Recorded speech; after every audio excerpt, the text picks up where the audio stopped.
or we won't hear the intro at all.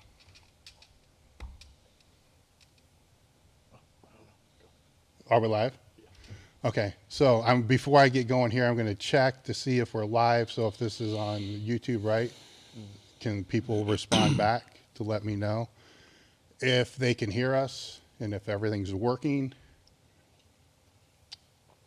I don't have a screen, so what are you seeing? Good. Yeah, okay, very cool. So before starting today, see, I always screw up too, so you can always, you don't need to feel like you're going to mess something up, because I do it every time, especially when I start these things, right, with thanking the sponsors. So I want to thank our sponsors real quick. First, the first is Element, which is a hydration drink, which is mostly sodium, which I've talked about before, my cramping issues and how it helps with the cramping issues. What I want to reiterate, because the last time I spoke about them, I told you guys that I was scared to try the chocolate because chocolate water just doesn't sound right to me. And I tried it because somebody told me to try it, and it was actually pretty good. So I'm not going to say it's the favorite. My favorite's that watermelon salt one, but the chocolate one would be the second, which kind of makes sense because I used to drink protein shakes that were chocolate with water. So anyhow, it's drink Element, so DRINKLMNT.com/table talk. And when you place your order, you will receive a free sample pack. I'll have a link in the description. Another sponsor I want to thank is Merrick Health. Merrick Health has been a sponsor since bringing the podcast back for this season. You guys have heard me talk over and over and over about the importance of getting your fucking labs done, getting things checked out. Merrick Health is the way to go. So Merrick Health/Table Talk. They have a self-service labs, which is what you'll find at the Table Talk. It is a profile for you to be able to take your own labs, and then they'll send you a report of what's up, what's down, what you can do to make it better, and kind of go from there. And they also have guided optimization, which is what I'm actually doing with them now. And I got it just before here, I got an email saying it's time for me to get my labs done again. With the guided optimization, they'll do the labs, and then I'll meet with the patient care coordinator. I don't know what the exact title is. Then we'll go over what things have been corrected from the last time, what things are new, fucked up, which is always something. That always seems to be a rotating thing. And then put me in touch with the hormone doctor or specialist, or the person that can write the prescriptions if I need the prescriptions, or recommend the supplements, and kind of go from there. There's certain words I have to avoid using, right? So it's kind of what it is, but it's a full service hormone optimization, preventative health type service, which I use and highly recommend. It's something that a lot of us have been using for many, many years, but you have to kind of jump through hoops and then find the right people to be able to help read the results, and then hope to hell that the person that's helping you read your results is not your online coach, because that's probably not the best way to go. Last sponsor is elitefts, obviously. Go to elitefts.com, discount code Table Talk, save 10% off your first order. With all that said and done, to the person that always puts in the comments the timestamp that's past all the sponsors, piss off, go away. The sponsors pay for the podcast. That's how we're able to be able to do what we do, right? So go back and listen to it again, or at the very least, share this with a friend, hit the like button, and hit the bell for the notifications. So with that, plug us before you comment. Well, yes, exactly. Do something positive before tell everybody to skip the frickin' sponsors, you idiot. But anyhow, my guest today is Steve Goggins, so I can just rip through real quick the notes that I have here. I put him as powerlifting legend. We can go into all the reasons why I think that. Meat promoter. See, I'm fucking everything up, and I don't even need to look at this, right? Powerlifting legend, meat promoter, owner of Goggins Force, 82nd Airborne, right? Mm-hmm. Yep. And the first person to squat, and I have to apologize because I always cheat you out of 2.1 pounds, right? Because I always will write fucking 1,100, but 1,102, actually 0.3. Right. So I've ripped you off 2.3 pounds. How many 500 times? kilos. Probably, yes. Right. 500 kilos. And competed in the sport of powerlifting from 1986 all the way until 3 decades is pretty much Right. what your career spanned. Right. And is now, promoting meets and working with lifters to be able to help them become better. So in a nutshell, that kind of covers it, right? Right. Exactly. Did I miss anything? That's good enough. So what I want to start with is a couple things. It's the one question that I always seem to be asked is, what lift am I most impressed with? And I always say it's your squat. That's why I always cheat you out of 2.3 pounds, right? And there's a few reasons for this, because there's a lot of amazing lifts that we've all seen throughout the sport. True. Where this was doing something that nobody ever did before. I also am very, very biased towards the squat. Freaking love the squat. Right. I'm also very biased towards the reason I love the squat as much as I do is for that strain. If you have that right strain where it's barely moving, I mean, just barely moving. It's kind of like a surfer chasing the perfect wave. You found that perfect wave because that motherfucker barely moved the whole time. And that's kind of what I'm looking for. I love that, right? Because how many times in your head are you processing all these different things? Oh, that was a dream, right? Yeah, it's just, and that right there, that wasn't fucking amazing. It just happened to be that it was 1,102.3 pounds. Right. And in the biggest stage at the time. True. With, everybody standing on chairs. I just added to that whole thing. But the arena wasn't what was impressive to me, or it was how long it took. It's like, man, that's what I've been trying to do and still, trying to do put together this whole time. So that puts a little context, behind that. When you did that, how did you feel after doing it? How did I feel?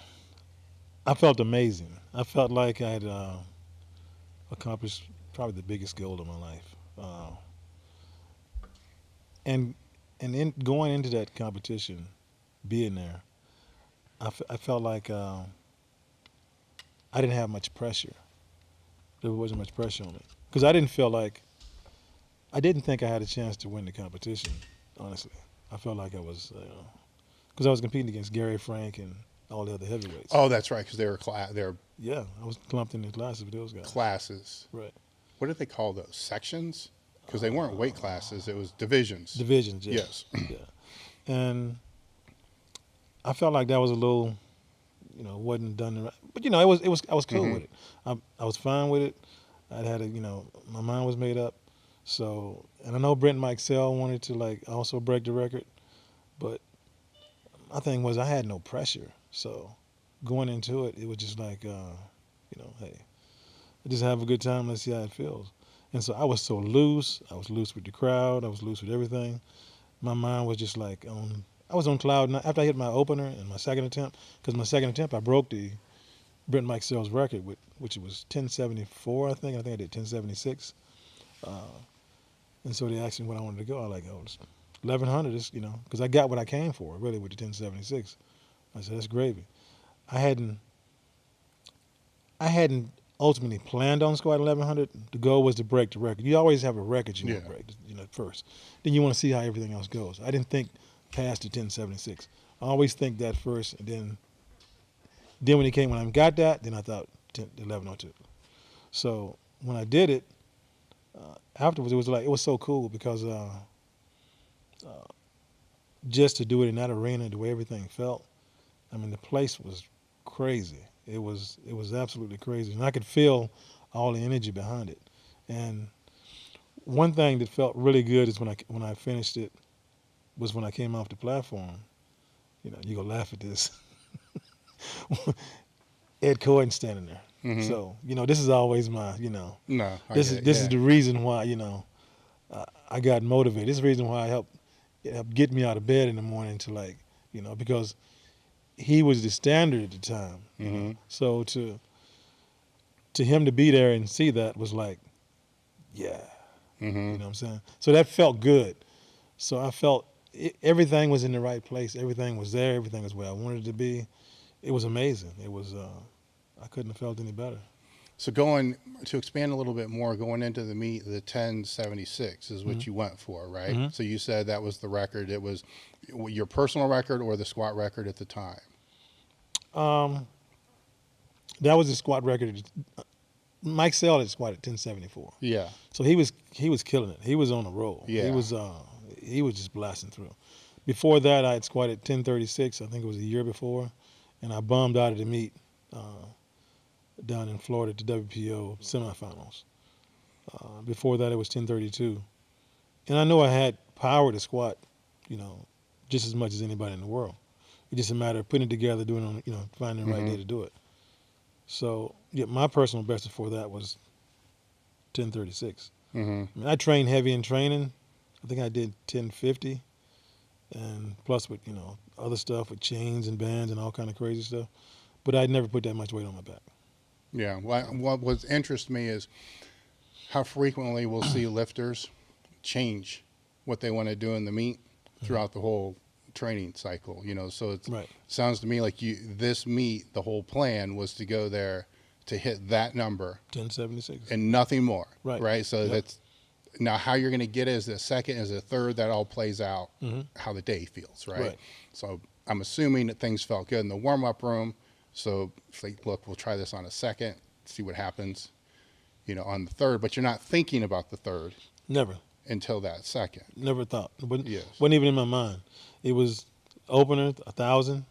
It felt like it. I knew I was on at that point. And then I went to second and I hit it, and it felt pretty good. I'm like, it felt good. And so at that, when I hit it, I was like, goal accomplished.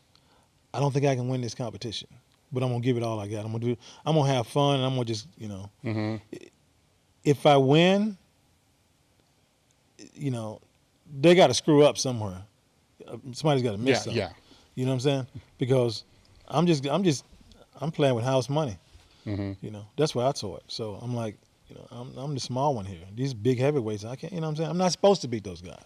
That's what I felt like. So it left me like, but I was so motivated and so,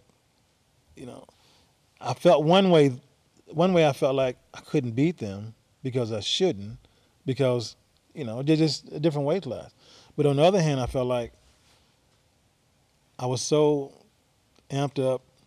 I was very arrogant to myself. I was very cocky to myself, and I knew whatever I put on the bar, whatever I tried that day, I felt like it was just to happen. Yeah. I mean, from the point for me asking for the crowd, like, hey, talking to them, to just get into the bar, get under it. I was never nervous, never scared. It was the most confident I've ever felt in my entire life. It was just an amazing feeling. I've never felt like that ever. And how'd the rest of the day go? It went great. I got my bench in. Where did I bench? I think I missed a third attempt. Didn't go as well. I got 573 that day, and I did a 881 deadlift. And when we got to the deadlift, that's when I knew, like, oh, you might have a chance to win. Like, I think Gary had bombed, and I think Andy Bolton was the next person there. I'm like, I know Andy can pull, whatever.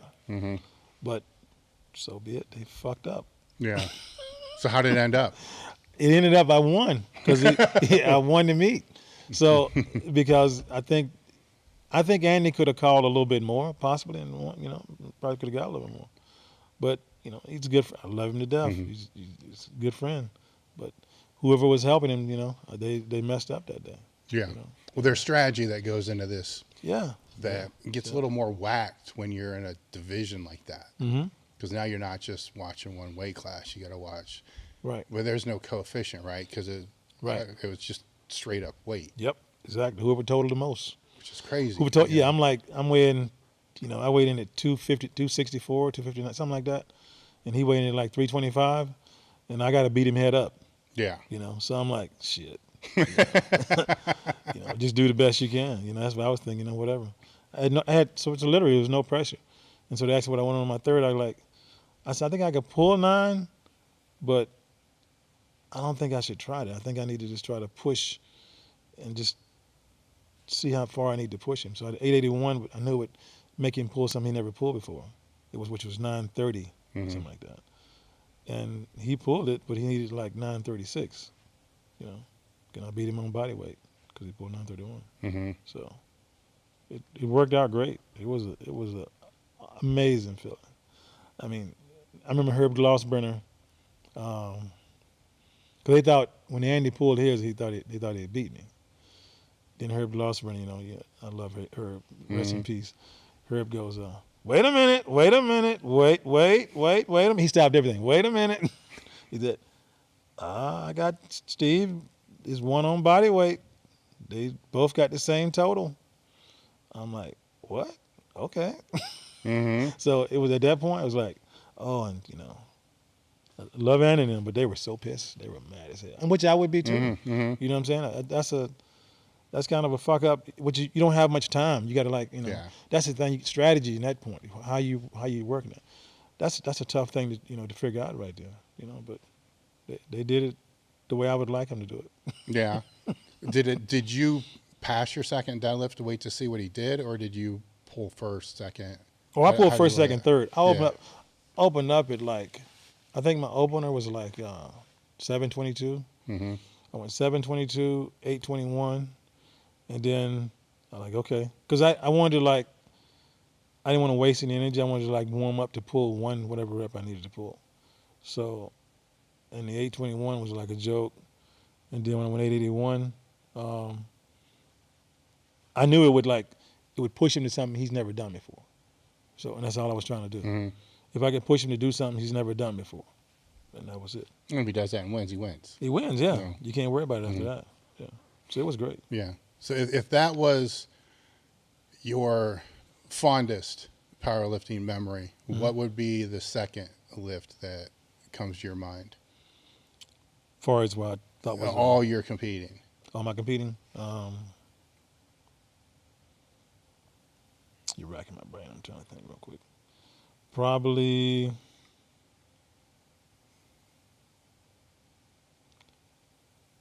I'm gonna probably have to say it was Hawaii. When I squatted 968 over there. You mean as far as what comes to your mind, right? Because it's when we're all sitting alone, just bored out of our minds and thinking back on the lifts. I changed that. It was Columbus here. I think was it Columbus or Dayton, where Gary Benford put on the APF Nationals. I think it was good. It might have been here. Yeah, it may have been here. And I squatted 1,003. That was a moment. That was pretty cool. Did Willie was that the same time Willie was close to that too? Yeah, and the next week he goes and squatted 1,004 at a local meet somewhere. Yeah. Yeah, the reason I remember that one is because 1,000-pound squats were not that popular at the time. Right. And then there's two of you just in the 242s, I believe, right? Yeah. And it's the fuck this come from? Yeah, it was tough. He came up and it was he was making it hard for me. But I loved every minute of it because he was competitive and he pushed me. He made me really focus really hard. When the first time I competed against him, I'm like, who the fuck is this guy? I'm like, really? He's pushing me to the limit. So because I had to be on target, and so he was good. How did you get into the sport? So if we rewind way back. If you go way back, how I got into sport, as a kid, I always watched ABC Wide World of Sports and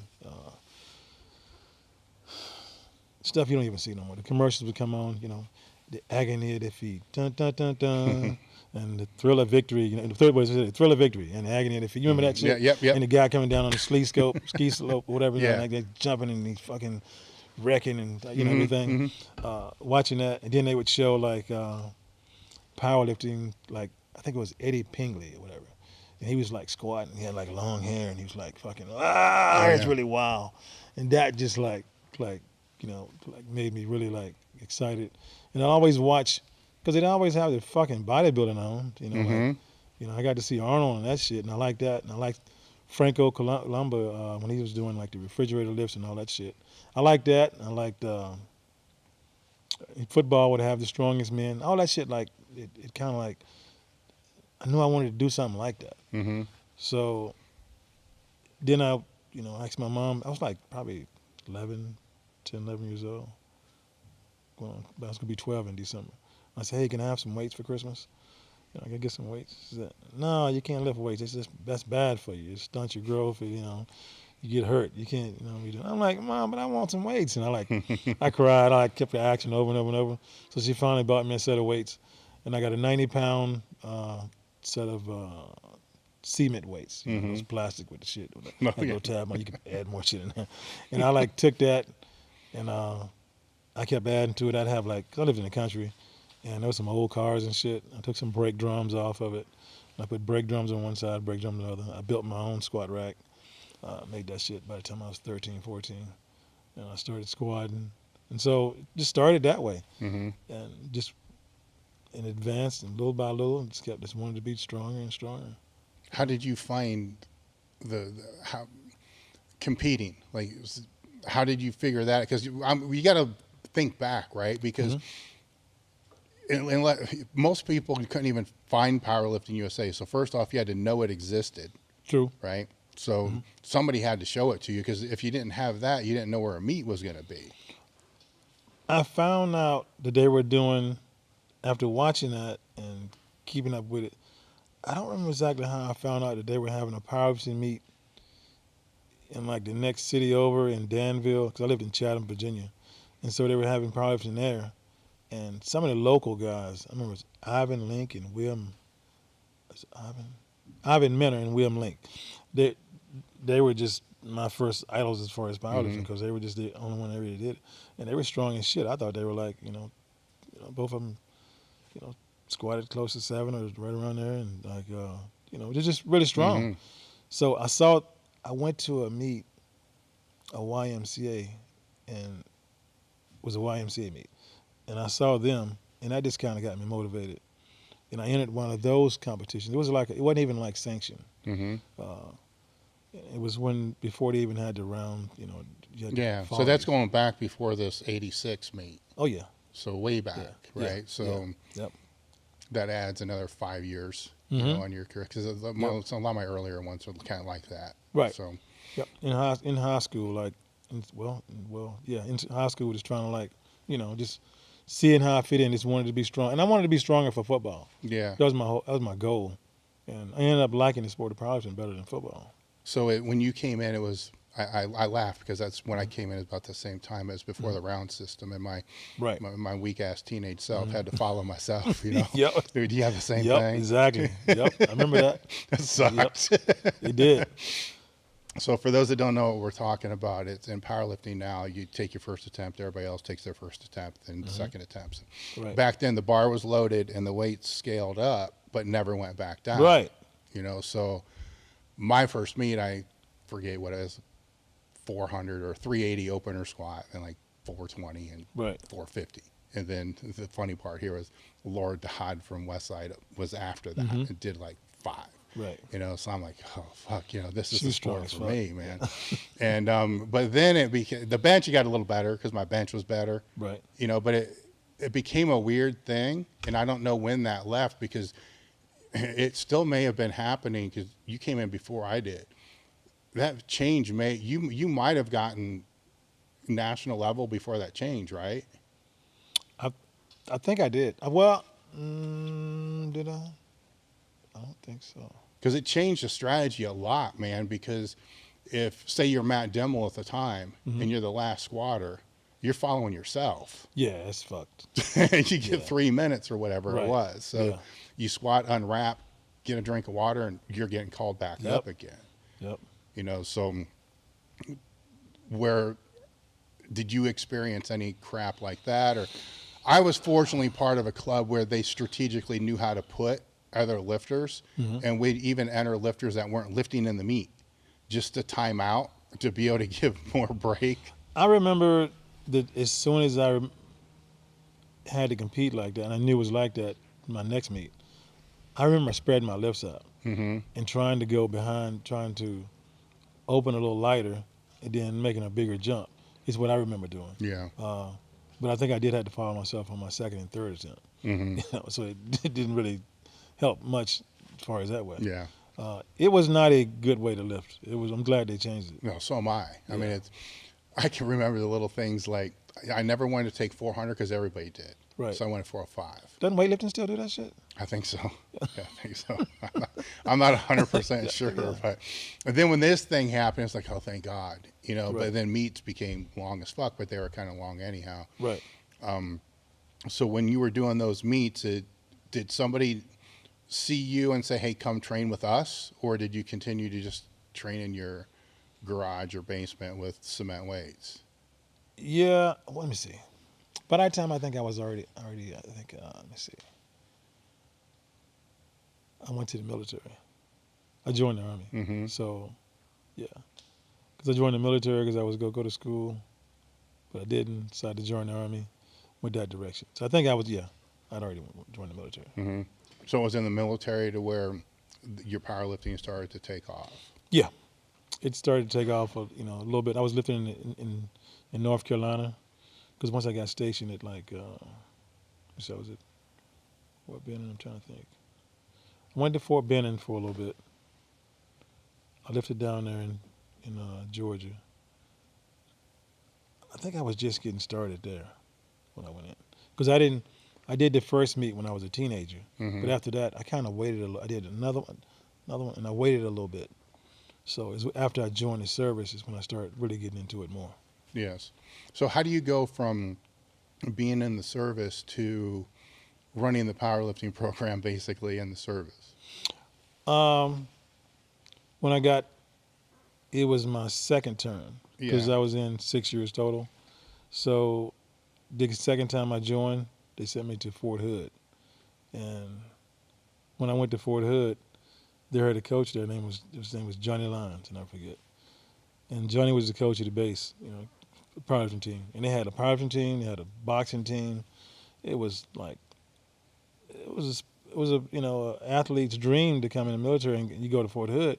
You could do your sport. The boxers, they had it Mm-hmm. they had it made. It was awesome. And we had it made too. So I asked to get on special duty. You have to apply for it or whatever.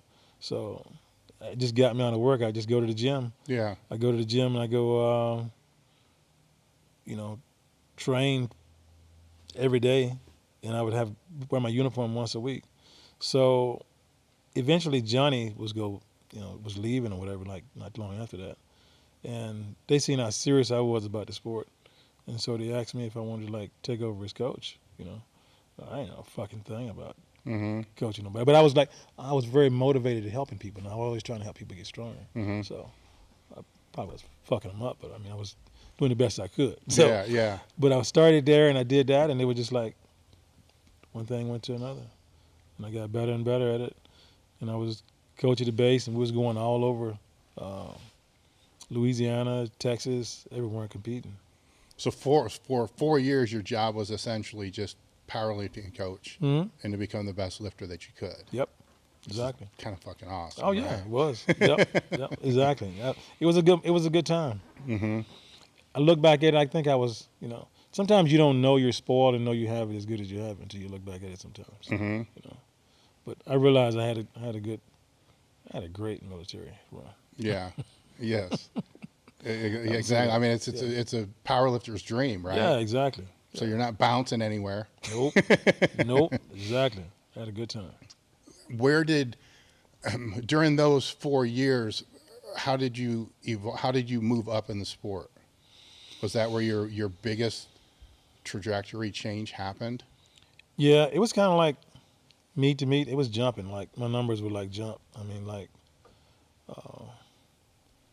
In one meet I was squatting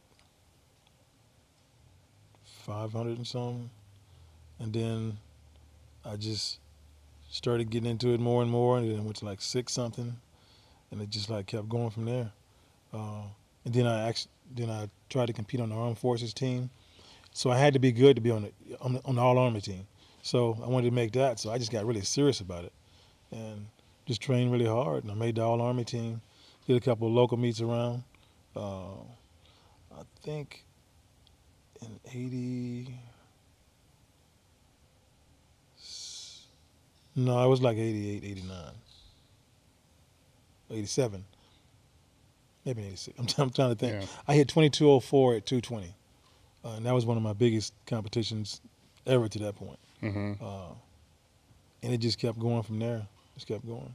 And I had my ups and downs during that time too, because I was hard-headed, didn't listen. We didn't have video, we didn't record each other, so you had to listen to your partner tell you you're high. Mm-hmm. So, but it was good. It was a good time. So during that time period is also when there was the USPF, right, which is pretty much kind of it, Right. right? Then it split. Then what?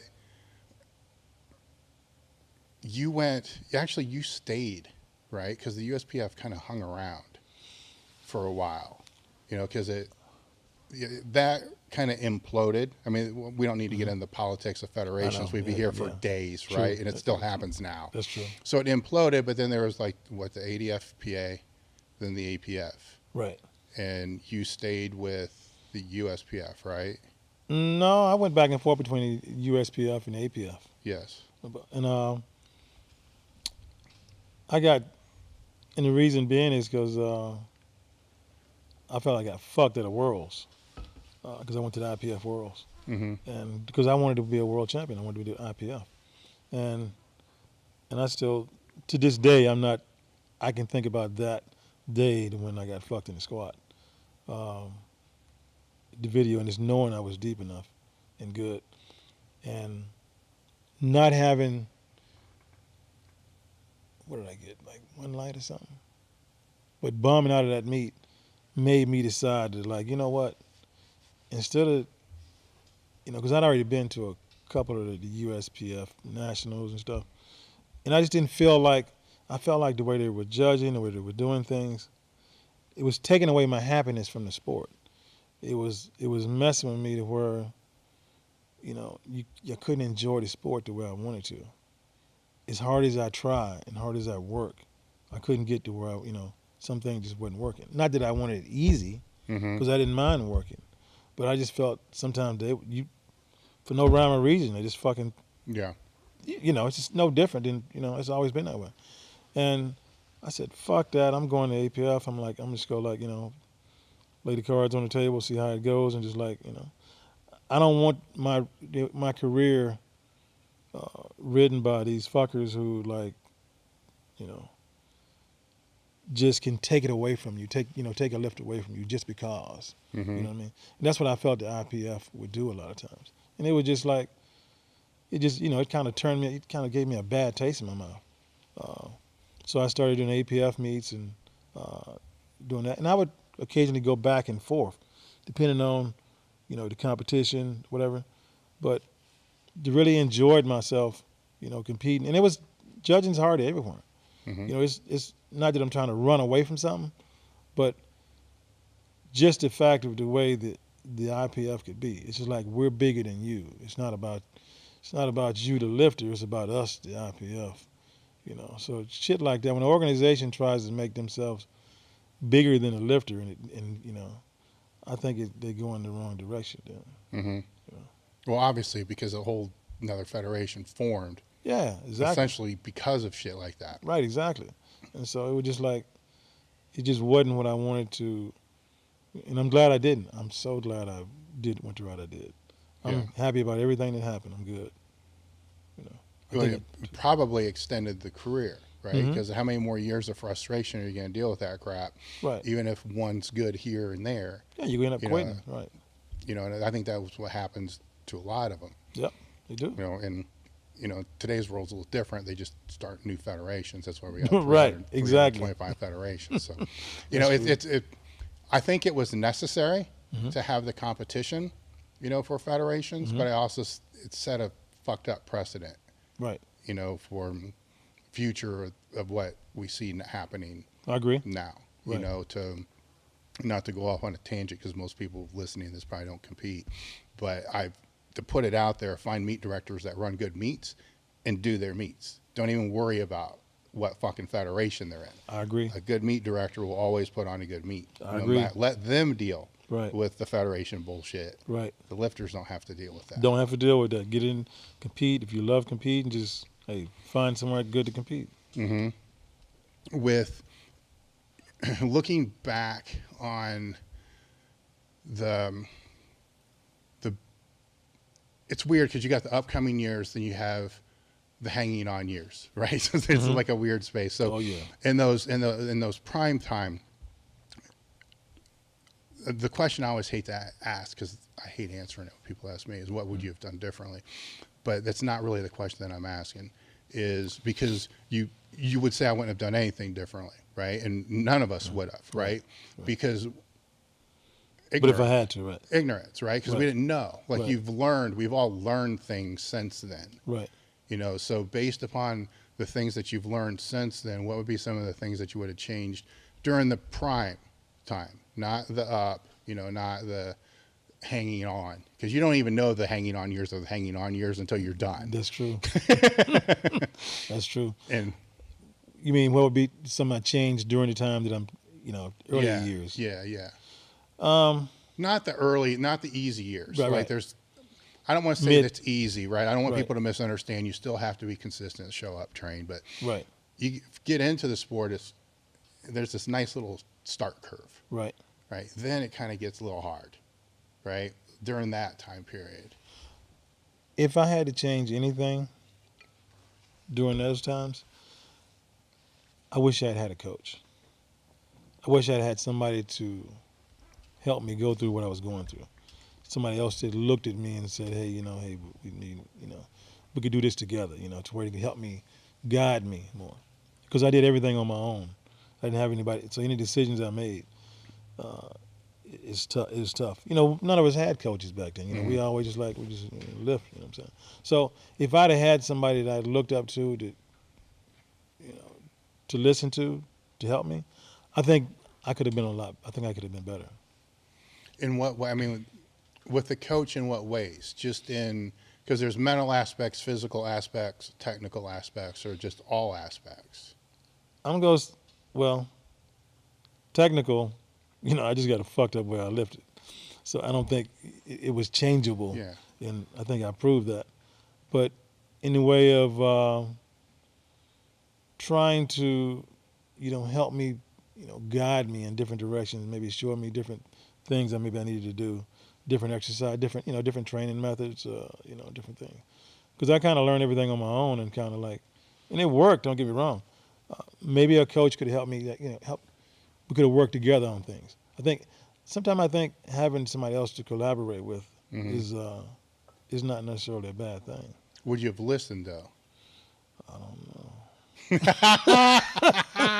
Well, the reason I'm asking is because you're working as a coach now, right? Right. And it's a weird, I call it being on the other side of the table, right? Because I think we all had people trying to advise us. And we're like, shut the fuck up. Just shut the fuck up. True. Whatever, right? Because it's your ego, all this other kind of stuff. Like, who the fuck are you to tell me?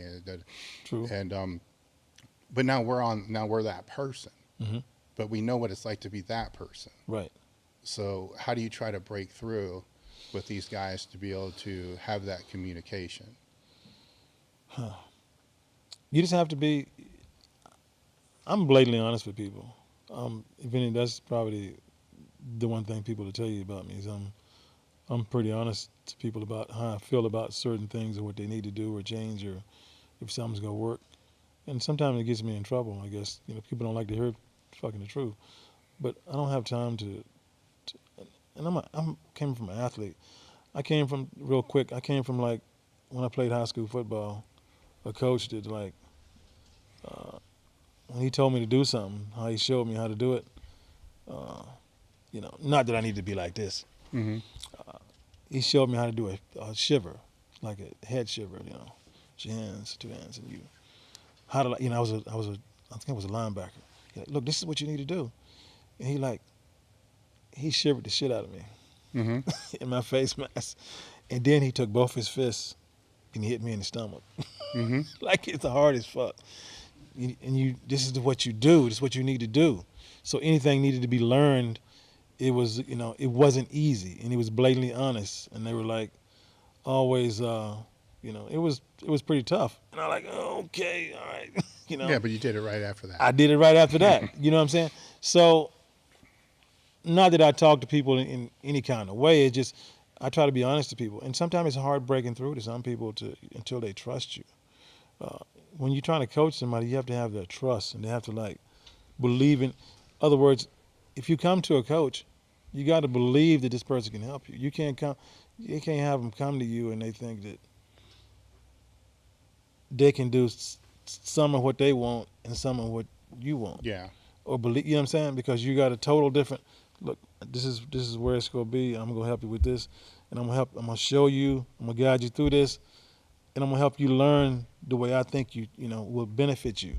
Because I'm only like trying to help you and make you better. Because when you're trying to work with somebody and coach somebody, to me, if they fail, I fail. Mm-hmm. So, and once you get a person to understand that, I don't know if it answers your question at all. Well, a little bit, because it's. I think there's a certain degree of respect, from what you've done, which Right. will. Some people don't give a fuck. Most people probably don't. They don't. But it'll attract some people to you. But at the same time, it's going to be like, oh, he was multiply, so they're going to just say that's bullshit, Right. and it kind of takes that all out of there. Mm-hmm. So there's pros and cons to all that. Then there's other ones that are just think you're a witch doctor. Right. Like, here, just give me this. Here, exactly. and that's all you need. And Right. you're going to be a world record holder. Right. And they don't understand that there's a lot of narrative. And I think just the opposite of that. I think I'm always trying to like dial people back on shit. And let's see what we can do the most with just training with the less of whatever you're trying to do. That's why I always believe that. I think it's because I do see trainers and coaches out here that will like, they'll get a person, they'll take them, and the only way they take them up or get them to get better is by giving them more drugs or doing something they don't, what I'm saying, going that direction, which I think it proved. I mean, you can turn anybody into anybody into a coach with a box of drugs. Mm-hmm. Yeah. They think they, you know what I'm saying? They just give them drugs and it's like, you know what I'm saying? It's not really doing what they need to do. Mm-hmm. And I've always talked to people and tell them, hey, look, whatever you're doing, the less is better. Let's see how strong you can get just by being you and just doing what you're supposed to do. By learning the right way and having the right amount of rest, I think is very important.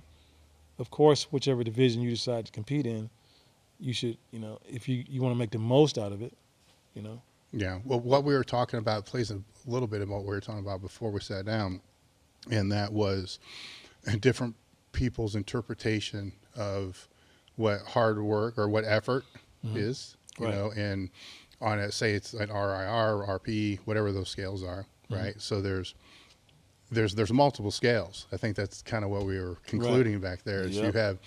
you have the scale as far as AMRAP sets or whatever you want to call them, sets to failure, which Right. are kind of necessary for powerlifting, but Right. leg press or whatever it is, sets of 20, 30, just stupid shit. Right. That's one type of effort, which is different than the effort of a heavy single or heavy triple. Right. And then both of those are different based upon what your mental state is. So like what scale, Right. are we working from? So, True. because when you're having that conversation or you're working with those lifters, and you need to have them train at a certain effort level to be able to get something back out of it, right? But not too much, right? So Right. the reason I'm saying this is some people could misinterpret what you're saying, because you're saying sometimes I need to get them to dial back, right? Right. Mm-hmm. But you already have anchored what their 10 is, Right. right? And you don't want them at the 10. No. You want them at 6, 7, whatever it is for them to be able to recover and move Right. forward. Yep. Where people could be listening to this, that their 5, they think is a 10. Yeah. I don't want to knock the RPE gauge thing, Yeah. but I want to knock the RPE gauge thing. Mm-hmm. So it can work if you're smart enough to know how to use it. But it just can be so, like we talked about, it depends on how you feel it might, what you think, how you feel, how it looks to you. So I'd rather not use that. I'm not saying it's not a good tool if there's a coach and he knows how to teach somebody how to use it and shows them. I think if you want somebody to do it, if you're doing a program, you're teaching somebody how to do something. I think you need to tell them, if I want you to squat this week, I know I want you to squat 550. I don't want you to squat 555. I don't want you to squat 575. I don't want you to do it by percentage. Just do what the fucking I tell you. Mm-hmm. I'm gonna tell you the exact number I want. I already know. I can look at you and tell what I want you to do. Mm-hmm. So I can look at the video. I can tell. So I'm not gonna give you anything based on a percentage, so we can play a guessing game, and then somehow it's gonna get fucked up somewhere along the line, and you're gonna be over.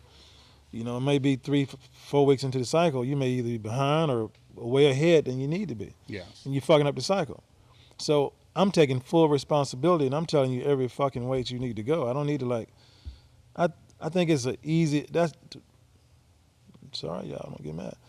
I think it's an easy way for coaches, easy way out for you to write a program with some bullshit by telling people, go RPE this and RPE that.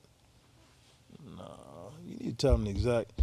If you know the person, you're working with them, you ought to know the exact numbers. Okay. Well, let's circle back to what you were just talking about. So say that 550, right? Mm-hmm. Let's say you have it programmed for 2 sets of 3. Right. First set's fucking cake. Mm-hmm. I want to go 580. Why not? Now, you answered it, but I want you to answer it a little bit better. Because we got plans for the next week. And then the plans for the next week or two, I can make an adjustment from that 550 I seen. We're not going to get behind. We're not going to get, just because we didn't go exactly the same amount of weight, because you could have did more. Yes. You always should be able to do more. If you're doing a training cycle the way it's supposed to be, you always should be able to do more. But that's called cycling the training. Yes. To where you cycle up. It's okay if it's easy sometimes. We can make an adjustment the next 2 weeks or the next week, however you're going heavy.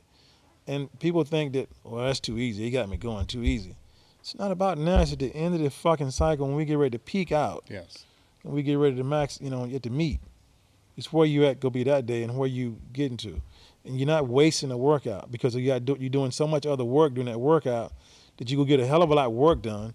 If you're doing all your accessory work and everything else that's written and wrote and talked about, we went over, you go get a hell of a workout. So you're not just because the 550 felt a little light today, felt like you could have did 580.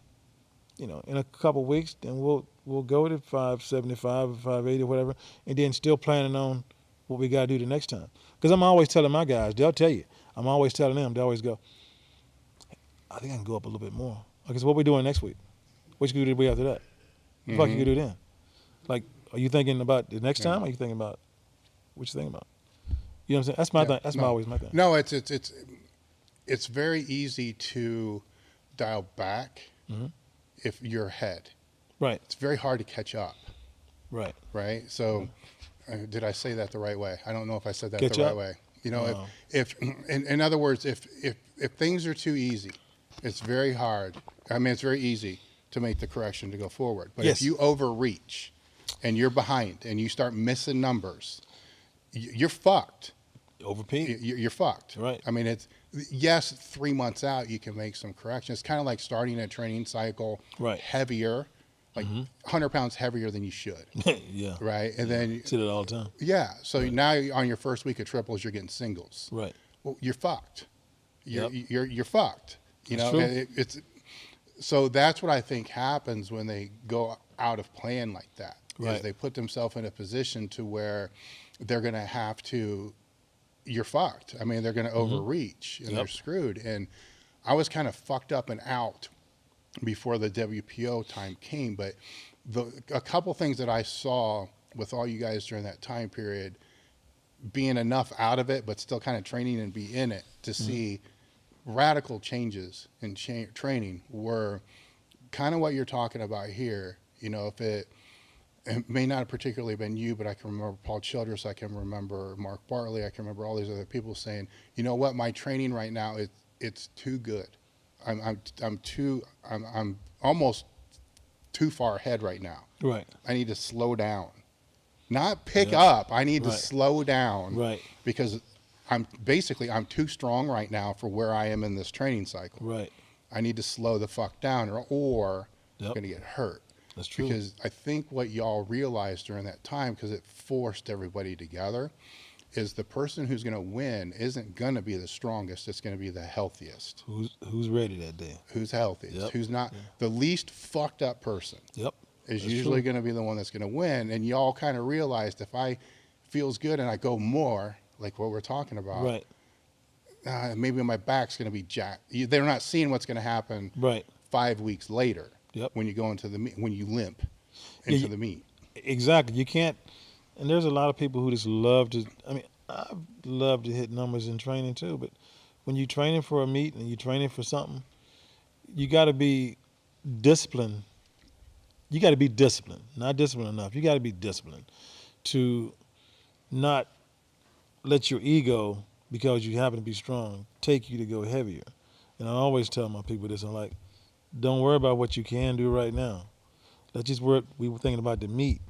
We want to hit a world record in the gym, or do we want to hit a world record in the meet? Mm-hmm. You know what I'm saying? Or a PR in the meet. You want to hit a state record today, or you want to hit it in the meet? I mean, if you're like capable of doing this for like, you know, multiple reps, or you're that strong, then of course I'm gonna make the adjustment myself and see it. If you send me the video, oh yeah, you know, maybe I'd undercall it a little bit. But for the most part, I'm never that far off to where you feel like you are so strong that you need to just keep adding weight every time I'm programming. Mm-hmm.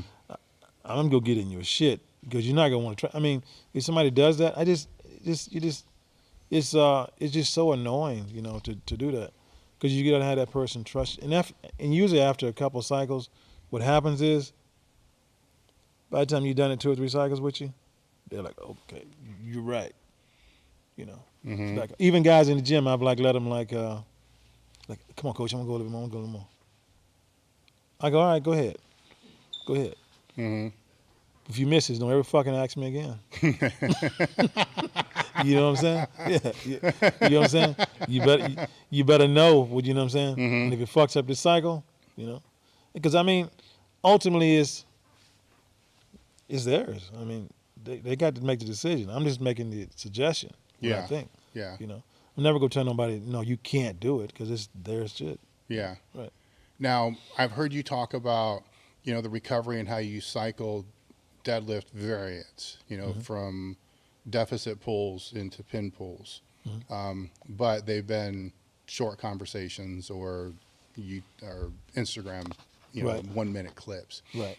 Can you expand on that a little bit, you know, on how you look at the deadlift training and with those movements? Like, when would you put in a deficit pull as opposed to a rack pull and a regular pull as far as recovery goes? Deficits, I look at it as an off season or before you start your cycle. Like if you got like, say you got like 10 weeks or 8 weeks or whatever, like to where you before the meet, even getting your meet cycle. I like to put deficits in then and do like anywhere between 4 to 8 weeks. Just depending on how much time we got. 8 weeks is a lot, because I like to have them do it 8 weeks straight. You know what I'm saying? Mm-hmm. In other words, without any kind of, you go be overtrained. Mm-hmm. You go be overtrained by the time the end of this, you know, this Yeah. is over. And so at the same time, I'm still trying to monitor you and make sure we can do this and keep going up in weight without getting you hurt, but taking you almost slightly to the point where you, by the time you get halfway through this, you go be a little bit overtrained, but you go be okay. Mm-hmm. So, and deficits is always done. Like I'll use them like after you had a meet, and you come back in the gym. After you rested and recovered, we're getting back on the block. Deficits always. And anytime we do deficits, I never put in pin pulls at the same time. That's just too much. Mm-hmm. So that doesn't work. But so deficits are off season, and it can be done after every competition, you go back, go to deficits then. If you don't have time for it, then I don't like to fuck around and do deficits when you're 12 weeks out from a meet. I don't like to do deficits when you're training for a meet. I don't like to even mess with that because it messes up the speed off the floor. Because once you do deficits, you want to have time to get back to you need like 2, 3, sometimes 3 or 4 weeks to where you can get your speed back right off the floor. Because sometimes you come off a deficit, come off the block like that. The deadlift don't feel quite right. It takes a little bit to get right. And I see people mixing this shit in, doing the whole cycle, doing everything. I'm like, the fuck are you doing? You just like this. You're just doing a little bit of everything. You know what I'm saying? It's just doing, like, what is your purpose? How do you know what you're doing? I don't think some people really think about it, what happens. I've trained deficits and I've trained people doing it, and I know it takes a couple of weeks, 2 or 3 weeks, for you to get back used to pulling the same speed out the floor. You just have to get your body to get acclimated. Yeah. So that's deficits. As far as rack pulls, I like to use pin pulls during the season, or like if during that off season, if you were just off the floor, we would go a couple heavy sets, maybe one heavy set. I always just would go one heavy set whenever I train, off the floor. I hit one heavy set most of the time, and then I go straight to my rack pulls. And I would do 3 or 4 sets out of the rack, pin pulls. Used to, I would do, I started off, I would do them sometime. Way back when in my 20s, I was doing them every week. That didn't work. Yeah. That wore me out. So that's when I switched to everything like, I think before I was even 30, everything every other week. And I would do rack pulls every other week with my heavy deadlifts. And I just kept that in. And if I wasn't training for a meet doing rack pulls, and I would pull them out 5 weeks out, 4 to 5 weeks out from a meet. Because 21 days out from the meet, I'm not pulling. That's my last pull, between 18 and 21 days out. So rack pulls will be a couple weeks before that. Then you get ready to peak, hit that last heavy deadlift, then you go. But pin pulls and rack pulls, you can do them in the off season, but I wouldn't mix it up with deficits. You know what I'm saying? Yeah. So the deficits are a larger range of motion, right? Yeah. And it's harder to recover from. Harder to recover. And you're already beating your body up so bad. So you don't need to keep adding in too much more. I mean, you could do like, pull-throughs, reverse hybrid, shit like that, Yeah. But not rack pulls. Not like, don't add rack pulls and deficits together. You're just asking for, a problem. Is there anything similar to that type of structure programming that you use for the squat? For squat, probably like when I would use like heavy chains and stuff like that. If we use heavy chains on something, like I love pause squats. I think pause squats is like, they just help. I just think they're just, you know what I'm saying? When you can pause in the bottom and like stop and just, like a real pause. Like most people do pause squats and it's like. Yeah, it's like a 1001 up. Yeah, like they and even 1001. They ain't even really stop moving. Yeah. You know what I'm saying?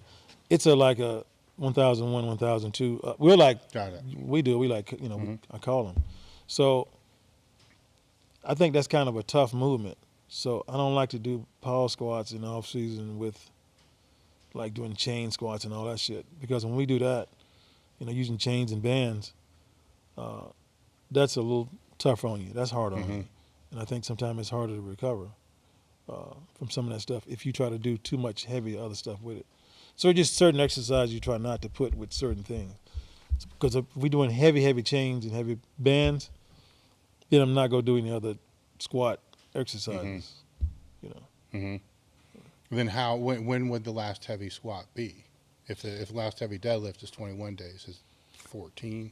14, 10 to 14, yeah. And the bench. I mean, if you had to go 10, but really 14. Yeah. Then I assume the bench is 7.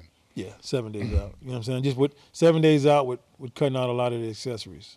And it's been that way the same. And I teach all my people that, and they try to reduplicate it, and it works great. Yes. Now, is this stuff that you did, or is this stuff that you've changed since then? I did I did it toward the end of my career, especially WPO days. I really learned that. This stuff, yeah, that's what I did. And those things I knew they worked. So I did do those. Mm-hmm. Yep. What was some of the stupid shit that you did that didn't work? We all come up with stupid shit that. Pin squats, like Yeah. out of the fucking rack, Mm-hmm. like overloading, like Mm-hmm.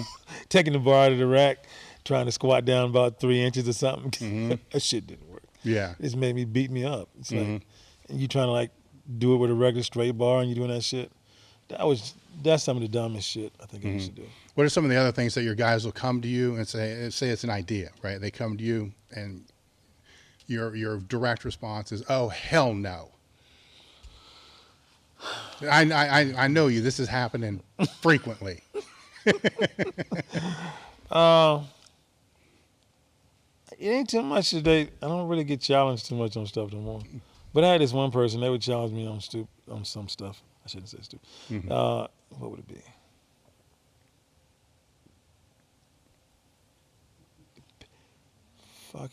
I mean, this is just me. Yeah. I mean, I've done this long enough, and I think I got an idea of what you probably should stay away from and what.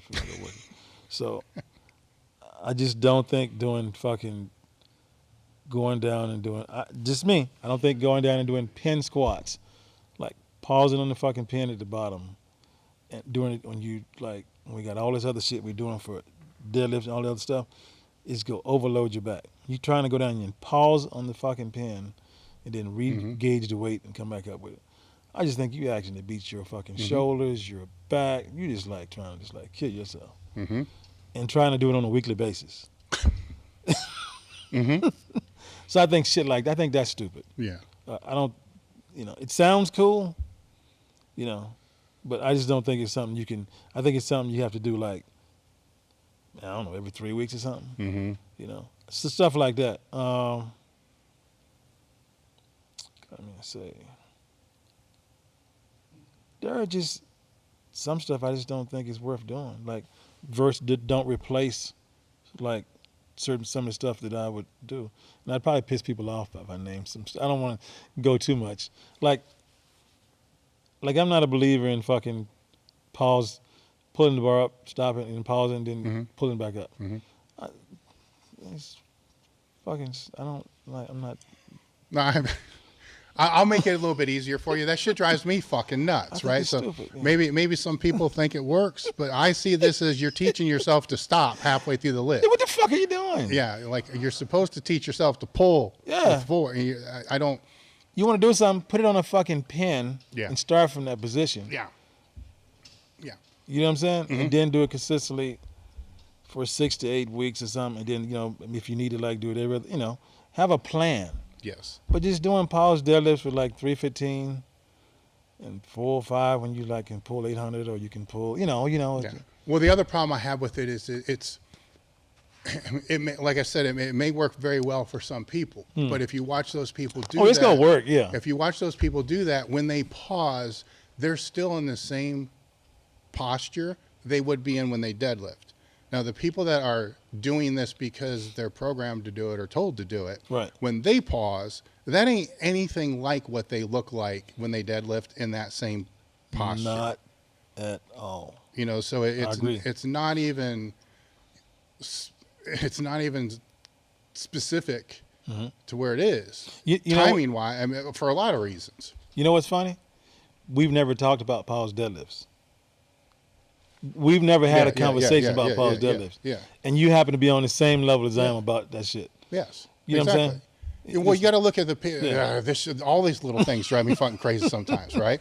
Because you got to look at who it's looking for, then exactly how does it work, and then look at what their main lift looks like, right? And then what's this look like if you were to transpose it over the main lift, right? Same position, okay. I can see that's a lazy fucking exercise. I'll just say that. Yeah, I can see that. Now, in comparison, here's this person, here's this, and it's like, the fuck is that? Right. It's not even the same thing. When you pause, it's a fucking stiff leg. Right. For many, and it's a lot of that ends up being they see it, so they do it. So they're not necessarily being told, but they might see somebody post it, Right. who's a decent lifter, and be like, oh, he does that, or she does that. Copycat, right. They're better, so I need to do that. Right. And they don't, A, know why they're fucking doing it, B, True. that lifter may not know why they're doing it. I mean, if you want to throw some RDLs in and do some, and be consistent with it and do it after something, or you going lighter that day, I get what you're doing, but that I just don't understand that why people do that. I look at that and I'm like, what is that really? What is that doing? Mm-hmm. But I don't. I think it's a lazy exercise. For number one, I think it's really easy to do. You know what I'm saying? It's pretty easy. I mean, think about it. Just pull it up, then pause, and then pull the rest of the way. I just can't. I think it's that stupid. I really do. Mm-hmm. And it's so many. What I was gonna say, it's so many. Your toolbox is full. Some of them fucking tools don't. My toolbox was full, but there's a certain amount of tools I use. You don't need to use all that shit. Yeah. If you're a person who gets bored, then powerlifting might not be for you, because powerlifting can be a boring sport, because you don't need 57 exercises to get strong. I don't think so. Mm-mm. You know what I'm saying? Mm-hmm. You can keep it basic, simple, and get it done. I never got bored with my routine.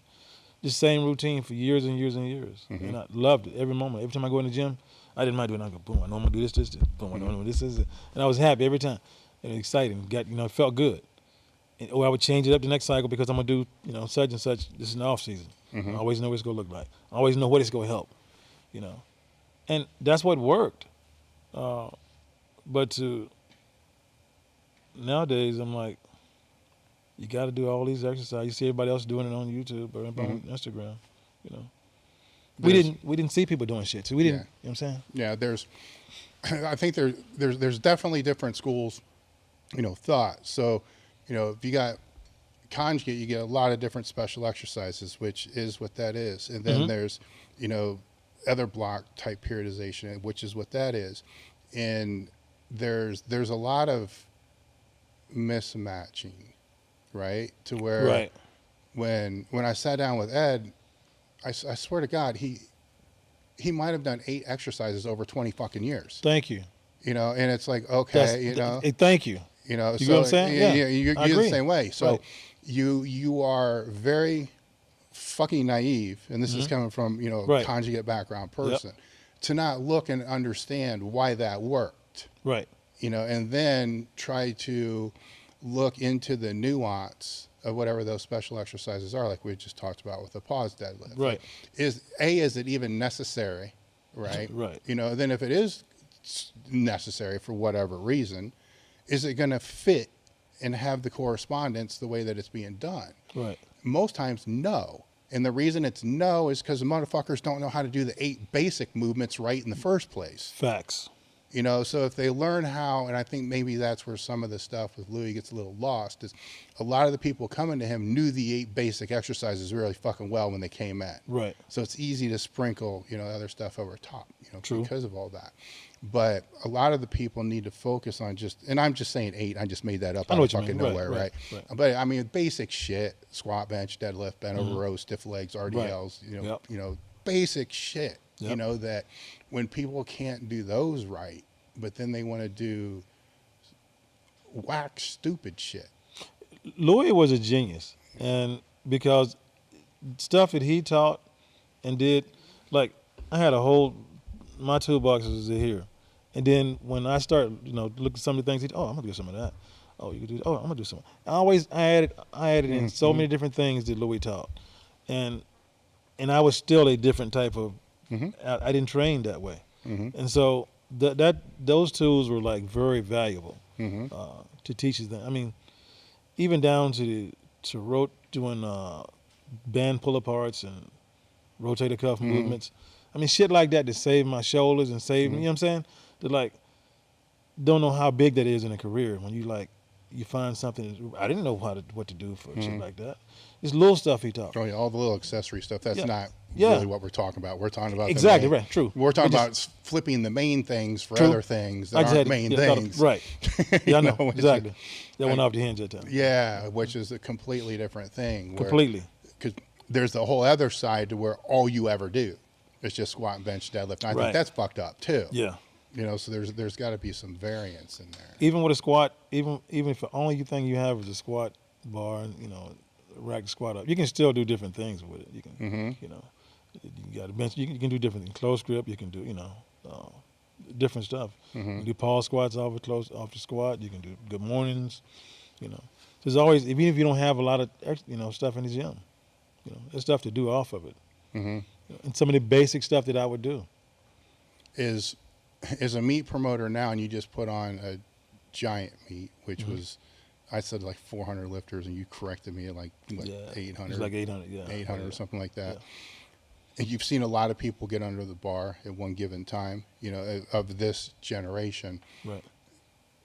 Granted, you know, technique has a nuance, right? What are some of the big technical things that you just keep, because it's still fresh in your head, that you just see over and over and over? If it's taken too many steps on the walkout, what are some of the big ones that everybody, you know, should fix this? You know, like, just if you do anything, fix this, because I'm sick of seeing it all the time. I mean, probably the biggest thing is probably deadlift form. Just watching technique on the deadlift. People not knowing how to finish, not knowing how to, like, you know, just missing deadlifts because they do some, you know, stupid stuff. Like, you know, like I was telling the guys, we're working on stuff today. Like not knowing how to lock out, just not knowing how to be patient, that type of stuff.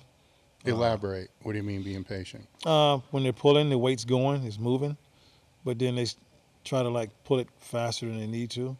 Like some people can't tell when the weight's not. Some people can't tell when the weight's moving slow. They don't think it's moving. So I think it's a matter of just staying tight, just being patient, just pulling it all the way through, taking your time, not trying to move real fast. Some people think they need to like start. That's when they start doing a little bit extra, and they start jerking, and they start doing a little bit of hitch. I've seen people at the meet. Not recently, I gave two guys advice in the back. I'm like, hey, like, you know, just take. You got the weight. Just slow down and just like, you know, it's coming. Don't try to get past it. Don't try to move the weight faster than it's going. I think people do that. That type of stuff. Like you said, set up in the squat, taking 10 steps, walking back. I'm trying to think at the top of my head. That one, by the way, drives me fucking nuts. Because every warm-up set you do, you should be working your steps. Every time. It should be every time. You should do that every single time. That's another thing I always tell. I go, whatever you do with 135, the bar, 225, whatever, you know, whatever you lift, whatever you can lift. From the beginning, it's what you should be trying to do the whole time. You know, that's why you're trying to perform. You're trying to practice right then when you start. When you're warming up, you're working on technique from the very beginning. So technical things is the biggest thing I see. It's just like I'm trying to think. It's so much sometimes. It's like I'm trying to forget. Yeah. It's But getting while you're thinking, the walkout thing is a huge one, because the people that discount it, you know, what I want them to think about is how many times have you taken a heavy set and you're set up, but you know it's just not really exactly where it needs to be. Right. Right? So you know you fucked it up a little bit, but you're like, you know what, fuck it, I'm doing it anyhow. Right. And it could just be a quarter inch, it could just be 1 foot, it could be just this. All that reinforces what I'm talking about. Yep. Because if you're doing this with the bar and 135, 225, all that, then yes, these are still going to happen. With maximal weight, the shit can still happen. Yep. Right? But you can minimize that, because I think a lot of the times people strain things, get hurt, or miss a lift is because something isn't exactly where it needs to be. True. And it doesn't matter if it's a monolift or if you're walking it out. Foot not turning right. Yeah. You still need to get set under the monolift right and know where's that bar. Is it midfoot? You know, whatever you use to gauge it, you need to know what the hell it is, and go from there. And it's that's a big one, a huge one. You know, 'cause it's like, oh fuck, because you see it all the time. You know, and, trying to think of like the bench. For me, it's probably they don't know how to keep their lats tight. Yeah, or they don't. The lat's not tight. They don't pull the shoulders down and tight, like you said. Lats. I guess it's all part of it. Pulling your shoulders down, keeping your lats tight, and locking your arms before you start. Like, let the weight push you into the bench. Don't let because if you like got the weight and you don't have it, like, you're not. My elbows don't fucking lock, so I can't really even demonstrate, right? But I get what you're saying. Yeah, Yeah. but if your elbows are not locked, then your elbows locked and you're trying to put your shoulder blades together. If you're not like that and you're soft and you're making yourself feel more of the weight, you can feel the heaviness of the weight. If you're locked out and completely locked out, then you don't feel much of the weight. It feels easier before you get to start command. Yeah. You shouldn't hardly feel anything in your hand. It should be made just rock solid. Yeah. And one way you're going to feel it in your arms, you feel teetery. The other way, you're going to feel like your back is compressing the foam on the pad. Which is, if you don't think the foam is compressing on the pad, your arms are loose. Right. It's pretty easy. Yep. To figure out. I always tell people it's like, think of it like two stakes or sticks sticking in the bench and just trying to go through it. Yeah. Yep. Tell me about a time everything went really, really well with your training, but then the meet just went to hell. Well, that's out of nowhere. Like, everything went really well. No, went like hell. It was terrible. Yeah, terrible. Were you going into the meet like, man, this is the best training cycle I've ever had, and then, outside of just shitty calls. Right. Just. Everything went well, but the meet went to shit. Man.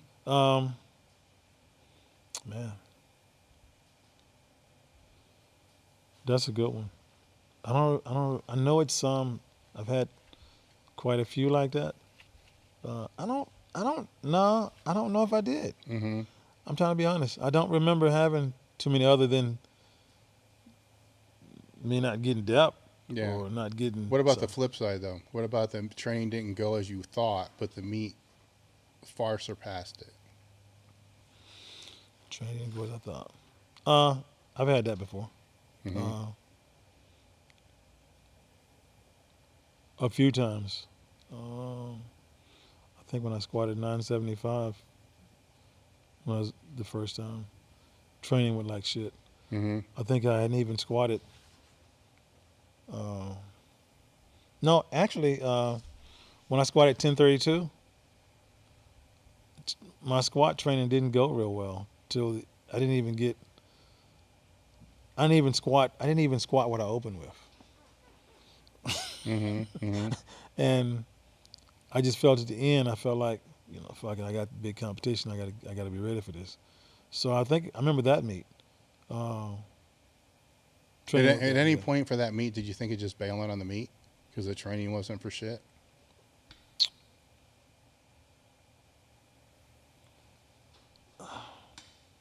No. I always try to. I've always tried to. I never would back out of a meet, nothing like that. I don't ever remember backing out of a meet because I felt like my training didn't go well.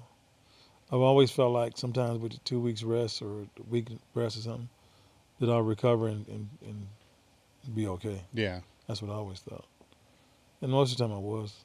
Even if I did 3 for 9 or 4 for 9. Yeah. I mean, it's kind of how with all the times I competed, I never pulled out any, because it's mentally, just how I'm wired. Right. Sometimes I probably should have, but I didn't. Right. And you never know, because some of my best meets were on training cycles that were like, this is not good. This is not going to be good. Right. Like, I need to drop my open. Like this is, and then all of a sudden, like, where the fuck did that come from? But the last couple weeks, 2-3 weeks, however you comes in, super compensates, like then you question your whole training. You're like, what the fuck? Right. Like, was I training too much before? Like. I think a lot of that stuff happened before in my early on, when I was trying to train heavy all the time, and not really paying attention to any kind of deloads, anything like that, I would never take any breaks. So I think so it's so far back that it's hard to remember Mm-hmm. because I know it happened then before I started training like every other week, Yeah. because it would happen a lot because I would just hit walls, and then either I go to the meeting and I'm rested and I'm good, or either I ain't, So I think more, I just don't remember. Yeah. Yeah.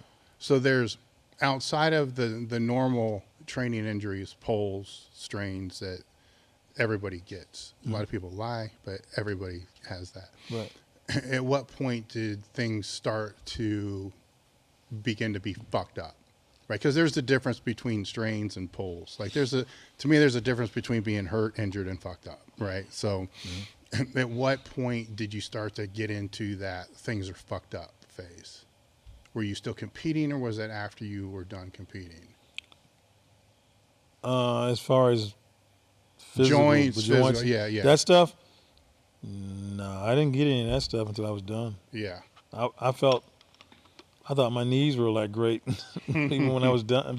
You know what I mean? Mm-hmm. They'd get sore walking up steps, but nothing like. So none of that. I mean, I never felt like that. Mm-hmm. So it's since competing, it's been both hips, right? At least one. One hip. Yep. Knee. Don't wish that on me. Yeah, no. Every now and then I feel like it needs to be. Yeah. Left hip, left knee. Had elbow surgery to try to remove some calcium deposits or something. Yes. That shit didn't work. Yes. So it's, how have you had to pivot or change your training? Obviously, because you forget about the training as a powerlifter. There's training as a post powerlifter, which is still kind of like a powerlifter, but not really like a powerlifter, but like a fake one. Just enjoying it for what it is. How did you have to pivot that with the fucked up issues that you have now? In other words, there's other people that are listening to us right now that are kind of in the same boat. Maybe they got a hip replacement, knee replacement, or whatever it is. And like, well, how do you guys train? And say, well, first off, it's important, but it's not as important. Yeah, you got to kind of like weigh what it's worth versus how you feel versus do you love it that much? Do you have to train like this or train like that? Because I remember I talked to you a few years ago, and I was, maybe more than a few years ago. I always thought I could have this goal, like I keep trying to pull 800. Mm-hmm. And I think remember you telling me, you get that shit up eventually one day, And I did. I came to a conclusion I need to get that shit up, but probably I changed it as far as I just knew it just wasn't worth it. You know what I mean? So I just wanted to work out to stay in shape, just to be healthy. And every now and then I still like to pull heavy. I was going to say that itch never goes away. That's kind of where I'm getting at. No, it never goes away. I mean, I want to. Yeah, I mean. So how do you scratch that? Because you can ride the bike all you want, you can do all this all you want, but that's not taking care of that pulling heavy every now and again. No, it never really. It don't get solved. Yeah, but you still. I mean, when you look at it, is it just spontaneous? Like, fuck it, I'm pulling today, or you start thinking, look, I want to be able to pull something heavy, but I'm going to need 8 weeks to kind of prepare so I can do that and then lay it out, kind of like a meet almost. I do that. Okay. I do, and I did it recently. Then the next thing I know, I backed off and said, you know what, I don't know if it's worth it. Mm-hmm. You know what I'm saying? I do it all the time. Yeah. So I just have come to the conclusion I'm not like I used to be. I don't think that way. Remember we used to talk before. I was like, I wanted to like do this. Yeah. Like, I don't feel that way no more. I'm kind of over it. Yeah. I just love to train. I love to, try to be in decent shape.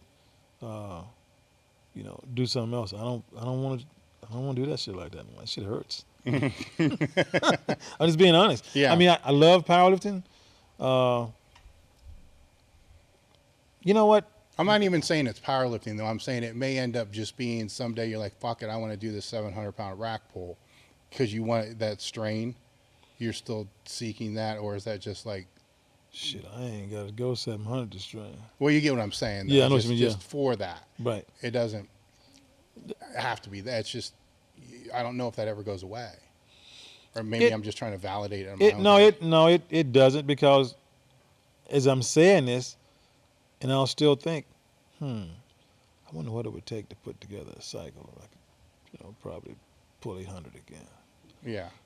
So, I mean, I'm always thinking that shit and saying. I mean, so not always, but every few months you're like, I feel pretty good right now. I wonder if I could get to where I could do this.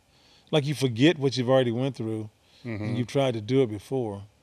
Like, you dumbass forget that I just tried that before, like to try to train to get in shape, Yeah. and I didn't like the way that felt then. So, and then so no, that creeps up every now and then. I don't think that's gonna ever go away. But then I always look at it like,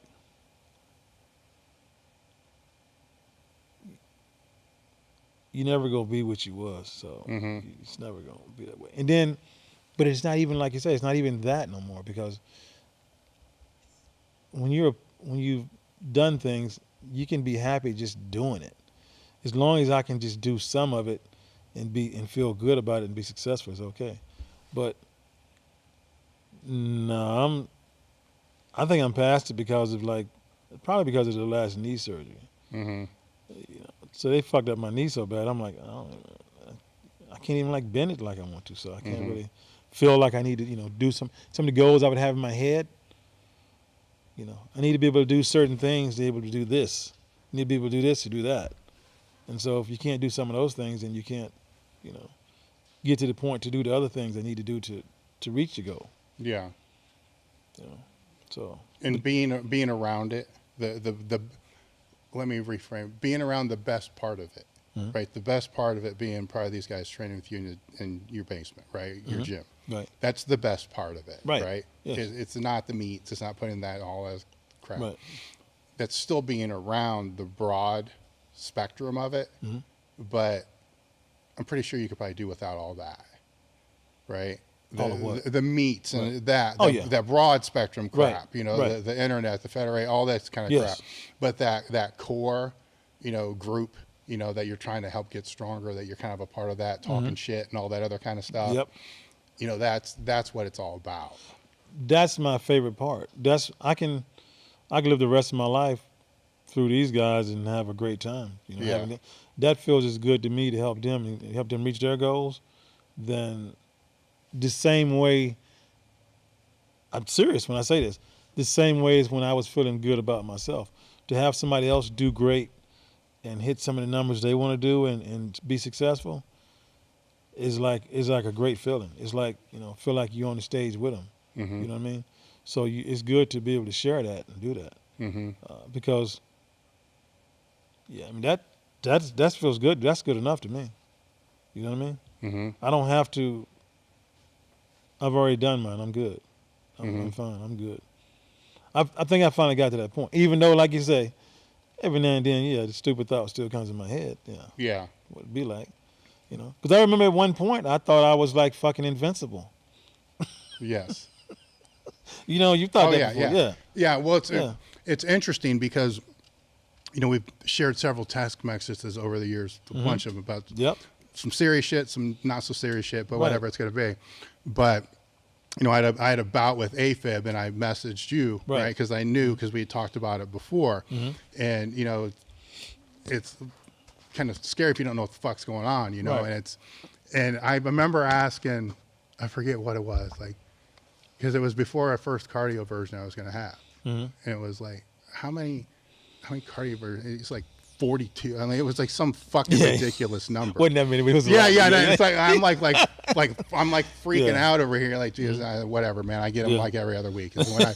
And so I mean, it helped, and I appreciate the dialogue with that because it helped tremendously. But when it goes into the competing and all the other things that you were doing, you had that variable, which I assume you've been dealing with that since how long? I mean, man, to tell you the story on that, how that started is like, it went way back. So the first time I was in the military and I competed in Hawaii.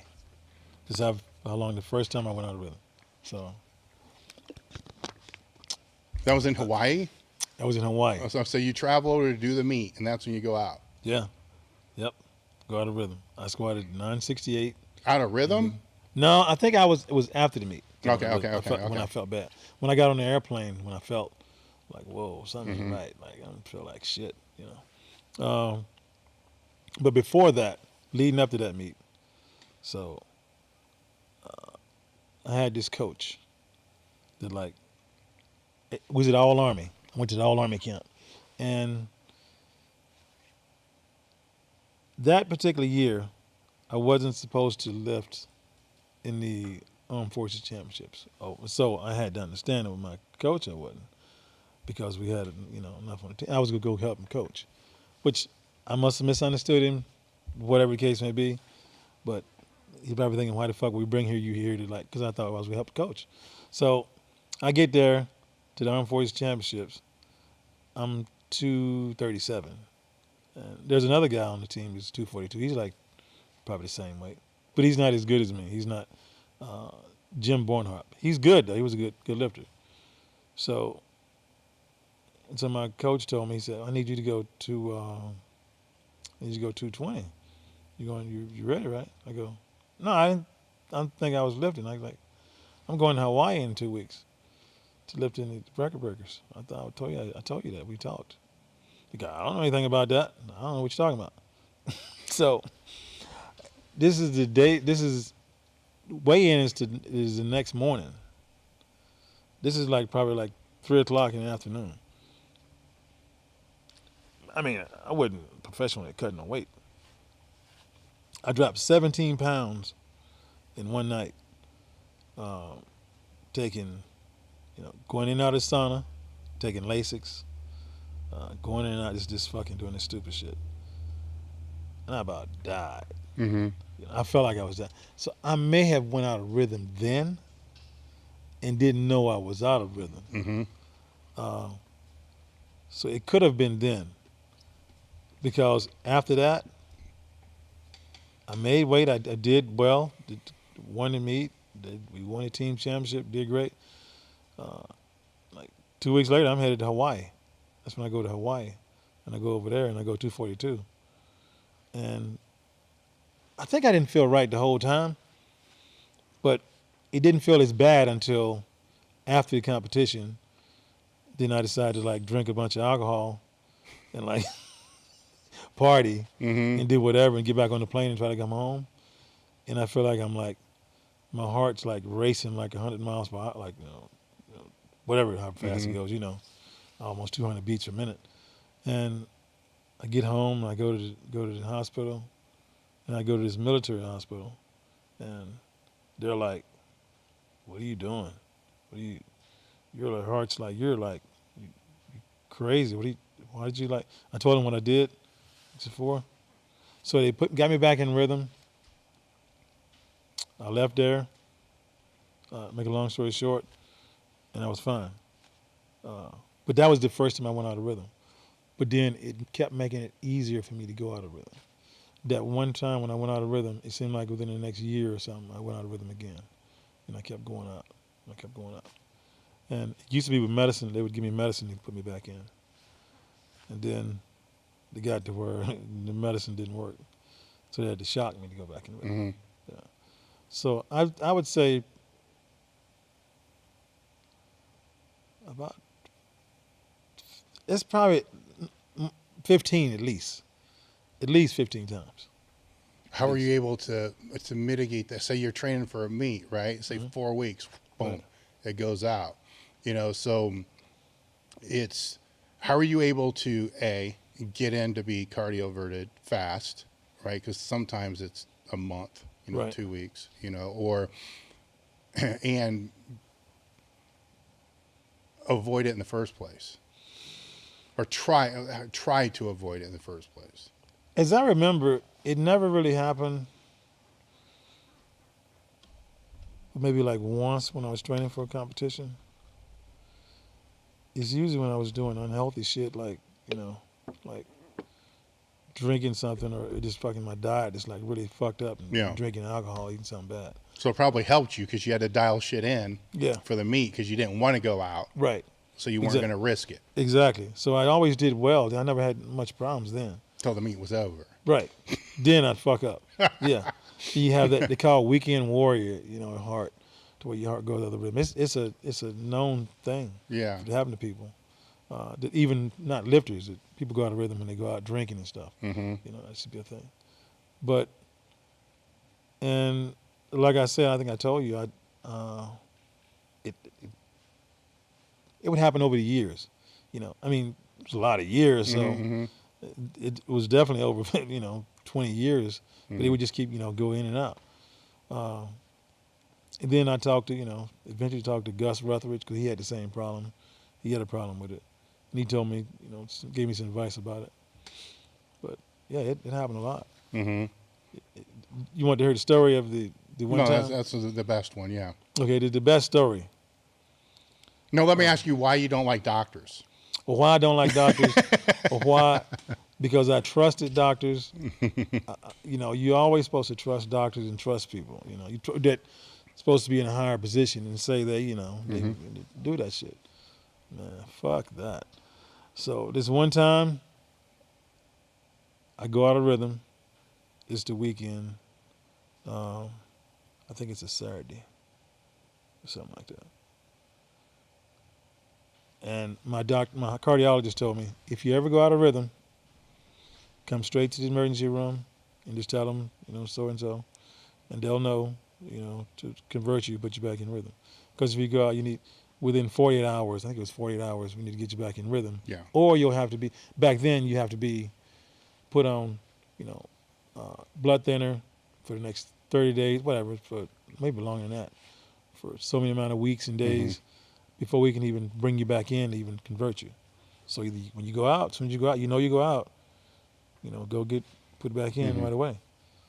So this one time I go out of rhythm, I go to the emergency room, I go over to the VA, and I'm over there and I'm like, hey, I'm out of rhythm. My doctor so-and-so, they said, if I'm out of rhythm, come over here and just like, you guys, know what to do, get me back in rhythm or whatever, And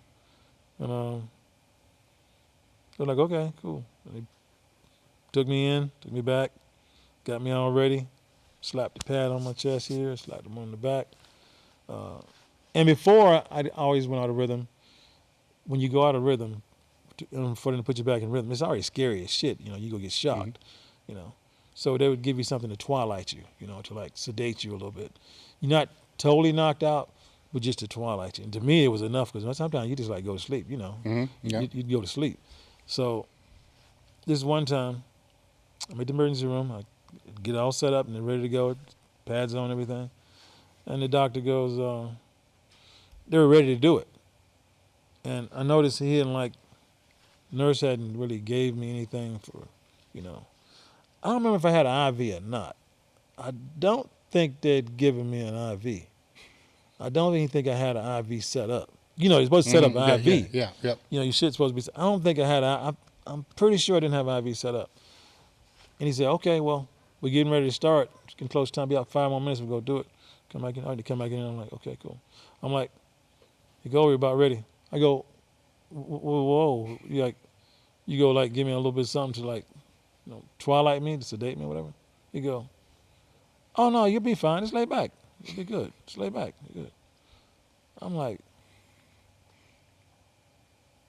I'm looking like this, like, I'm thinking in my mind, I'm going like, he's a doctor.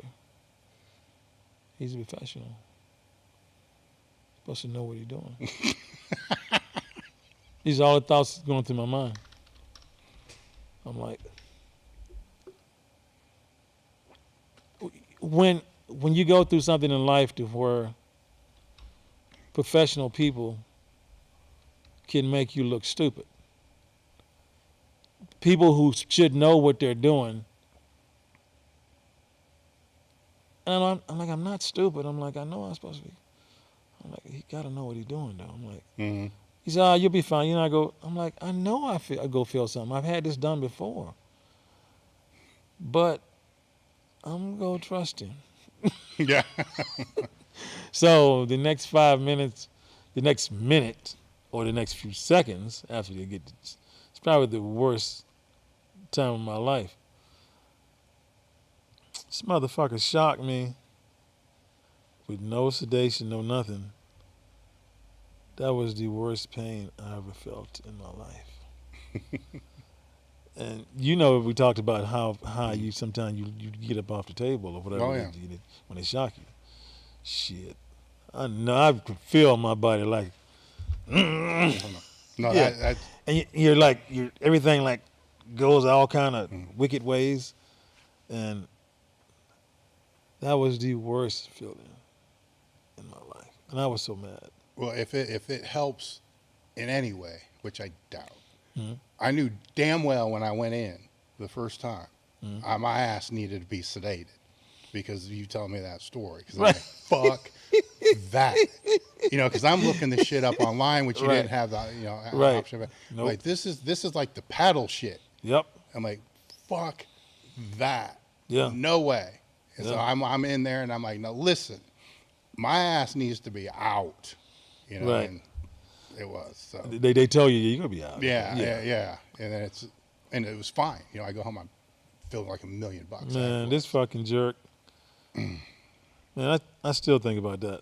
Like, you know what I'm saying? Like, I'm like, wow, what was he thinking? Yeah.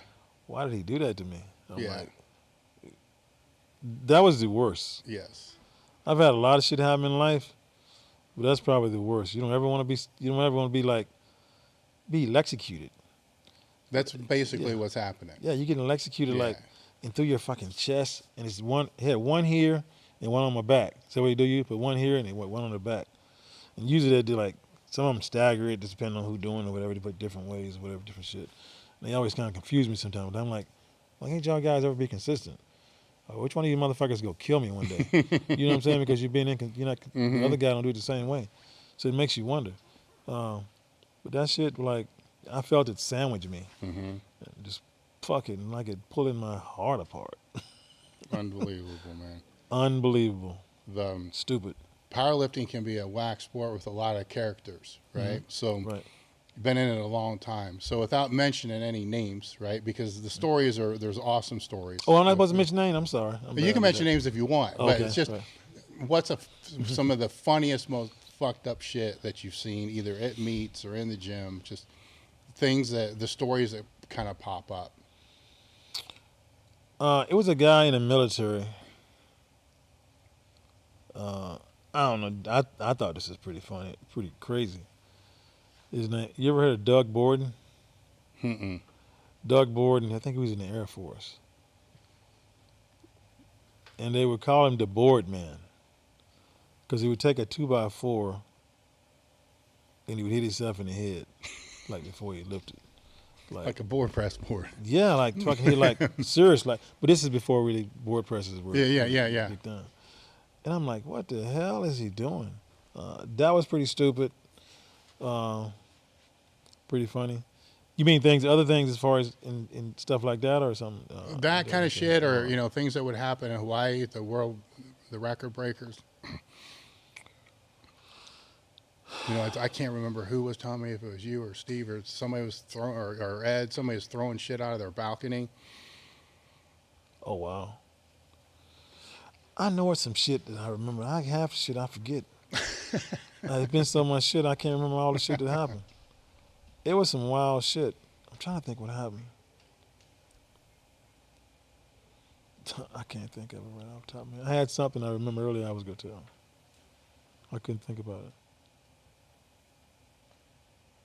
That was a lot of crazy shit. I mean, so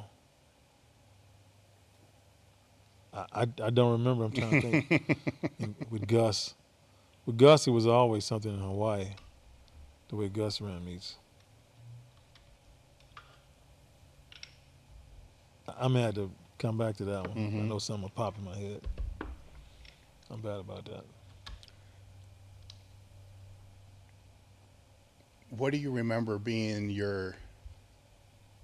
This one's gonna fuck you up because it's gonna be your worst lift of all of them. What's the bench press you remember the most?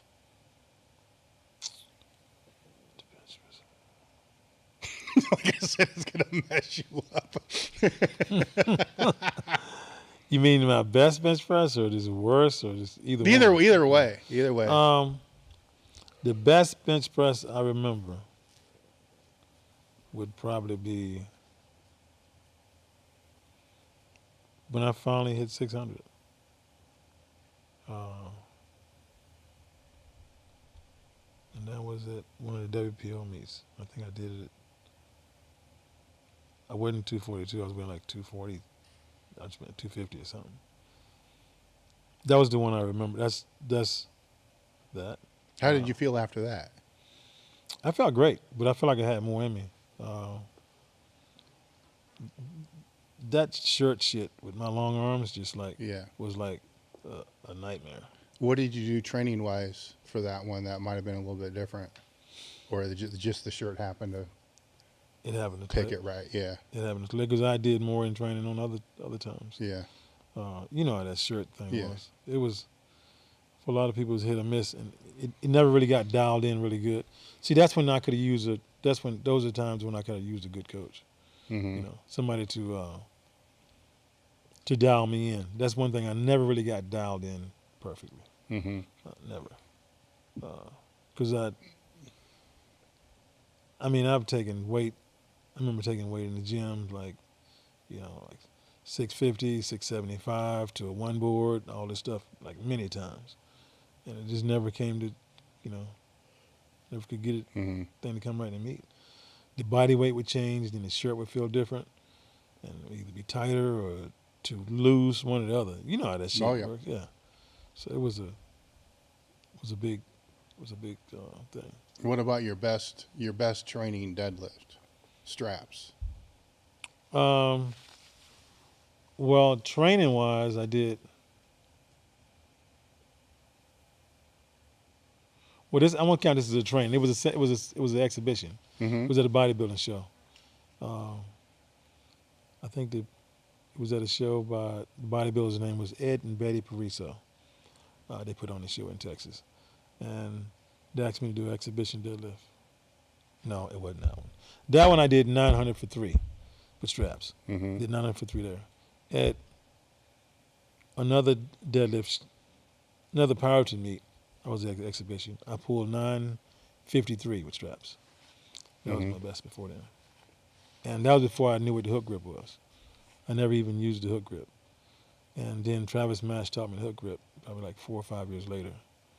By that time, I think my deadlift was more on the decline than going up. How long did it take you to get used to that?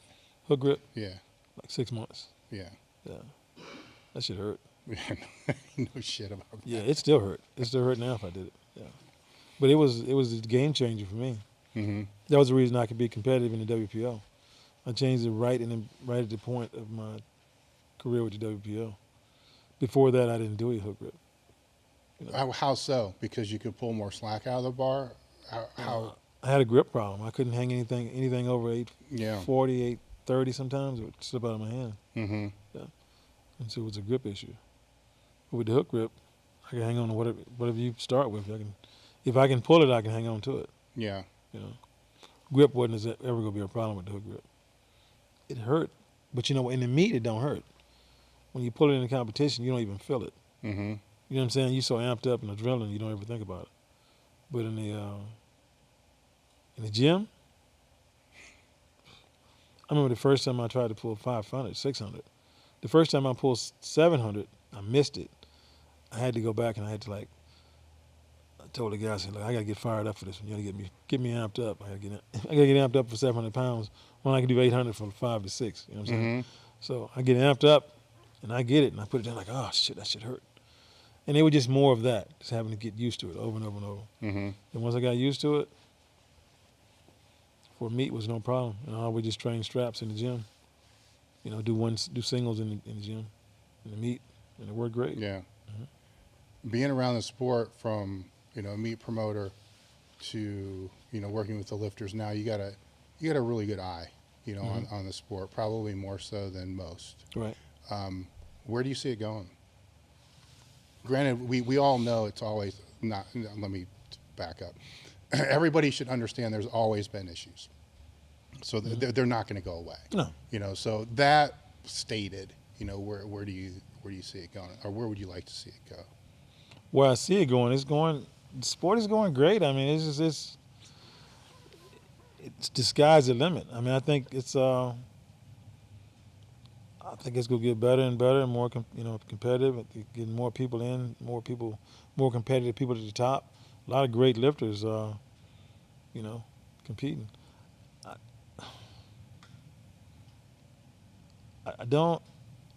I wish they would get a hold of,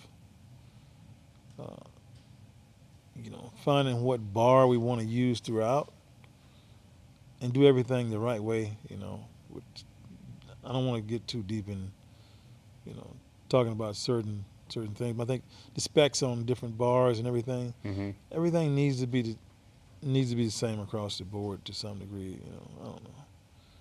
It just changes so much when you start changing all kind of all-time world records. Yes. You're talking amongst federations. You're not talking Right. the same bar for all three lifts like the IPF. No. Yes. No, I'm not talking about that. Yeah. No, I don't. I think you can definitely have a bar for all three lifts if you want to, but just, make sure the bar is in spec with everything is. I think throughout the sport, I think we had enough. It's been done enough to where you don't need to change some things. Mm-hmm. You know what I mean? Mm-hmm. But once you do, you can't put it back in the box. Once you change it, it's already too late. It's like, now where you go? How can you correct it? How can you fix it? So I think that's one thing that's a little bit of an issue, like not knowing stuff like that. But as far as the sport, I think the sport is promising. I think it can be great. I think it can be better. I think lifters are going to go keep doing it. Where I'd like to see it go, that's a tough question. It is, isn't it? Because there's a certain appeal to the small, cult, niche type sport. Yeah. To where. And most people in the world don't give a fuck about powerlifting. And that's kind of a good thing too. Yeah. It's good and bad, right? It's right.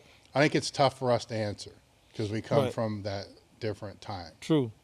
I mean, some of us as powerlifters, we walk around like we God and shit, but people don't give a fuck about you. You know what I'm saying? They don't care. We care about you. We, you know what I'm saying?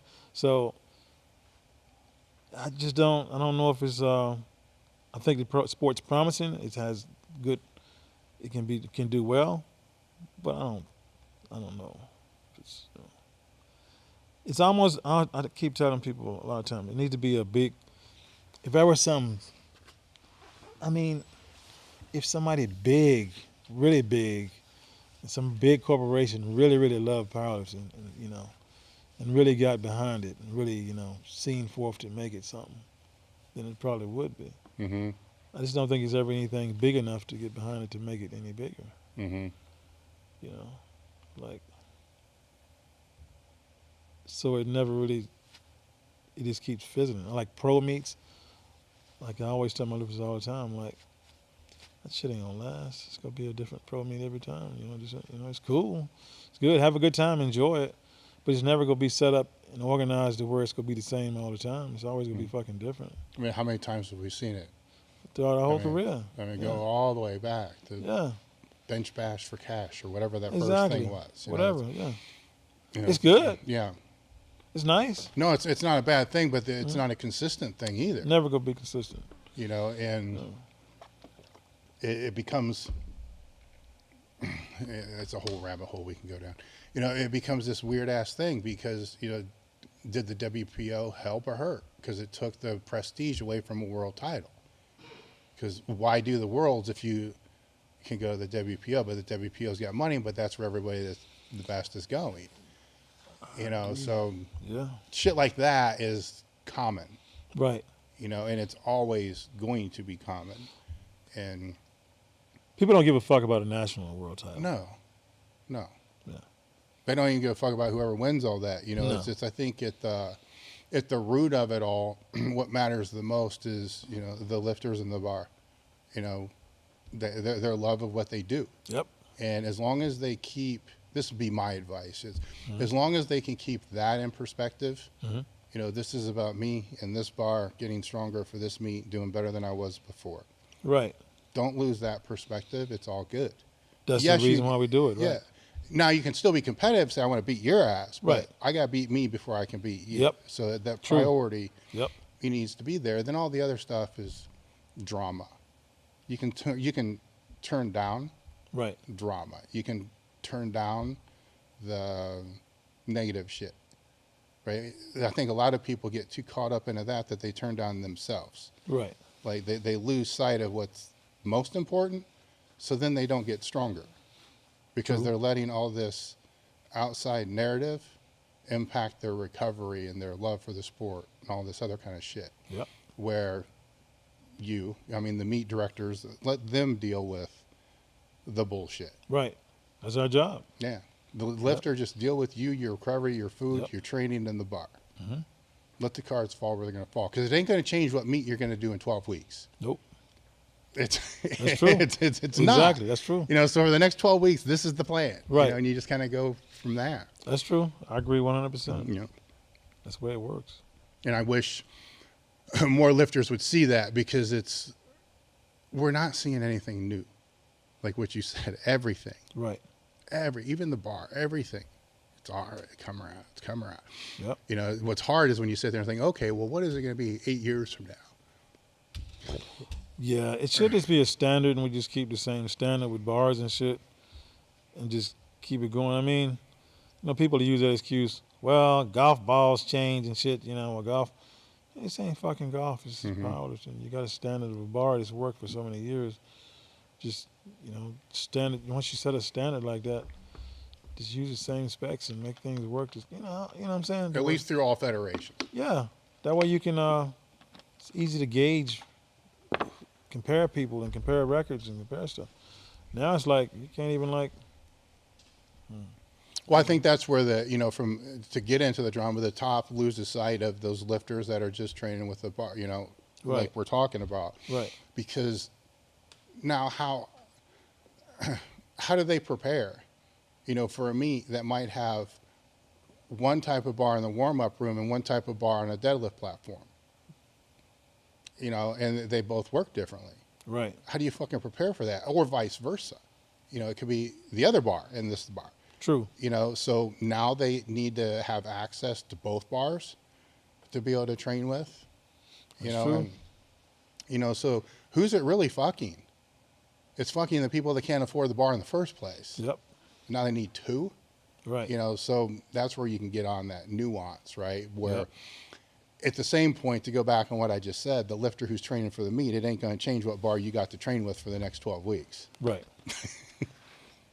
So keep Facts. that in there. Yeah. What's a question that you wish I would have asked that I didn't? You always ask me these hard ass questions.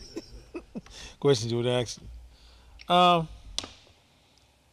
Shit, I don't know. I think I'm getting old. I forget everything anyway. There's a lot of shit in my head that I probably just good stories I can't even think about. I can't think of anything. So there's nothing that you're coming up here, you're thinking, man, I want to talk about this. No, I'm usually wide open. Mm-hmm. Just hope I can remember what I'm trying to talk about when I get to talking to you. I'm serious. Yeah. What's the best way people can find you? They can reach me on my Instagram, Goggins Force. Mm-hmm. Yeah. Okay, so that will be in the description. I want to thank you for coming. Guys, I want you to understand that, Steve runs meets, he's got the Goggins Force, so check that out. He knows his shit, so watch, even if, like I said, a lot of what we talked about today came from little clips. Right. Your little car Instagram clips. Like that's fascinating. Let's expand on that. So he's concise, which I'm not, but he's concise, which helps. And it's good content. So follow him, support him, and do his meets.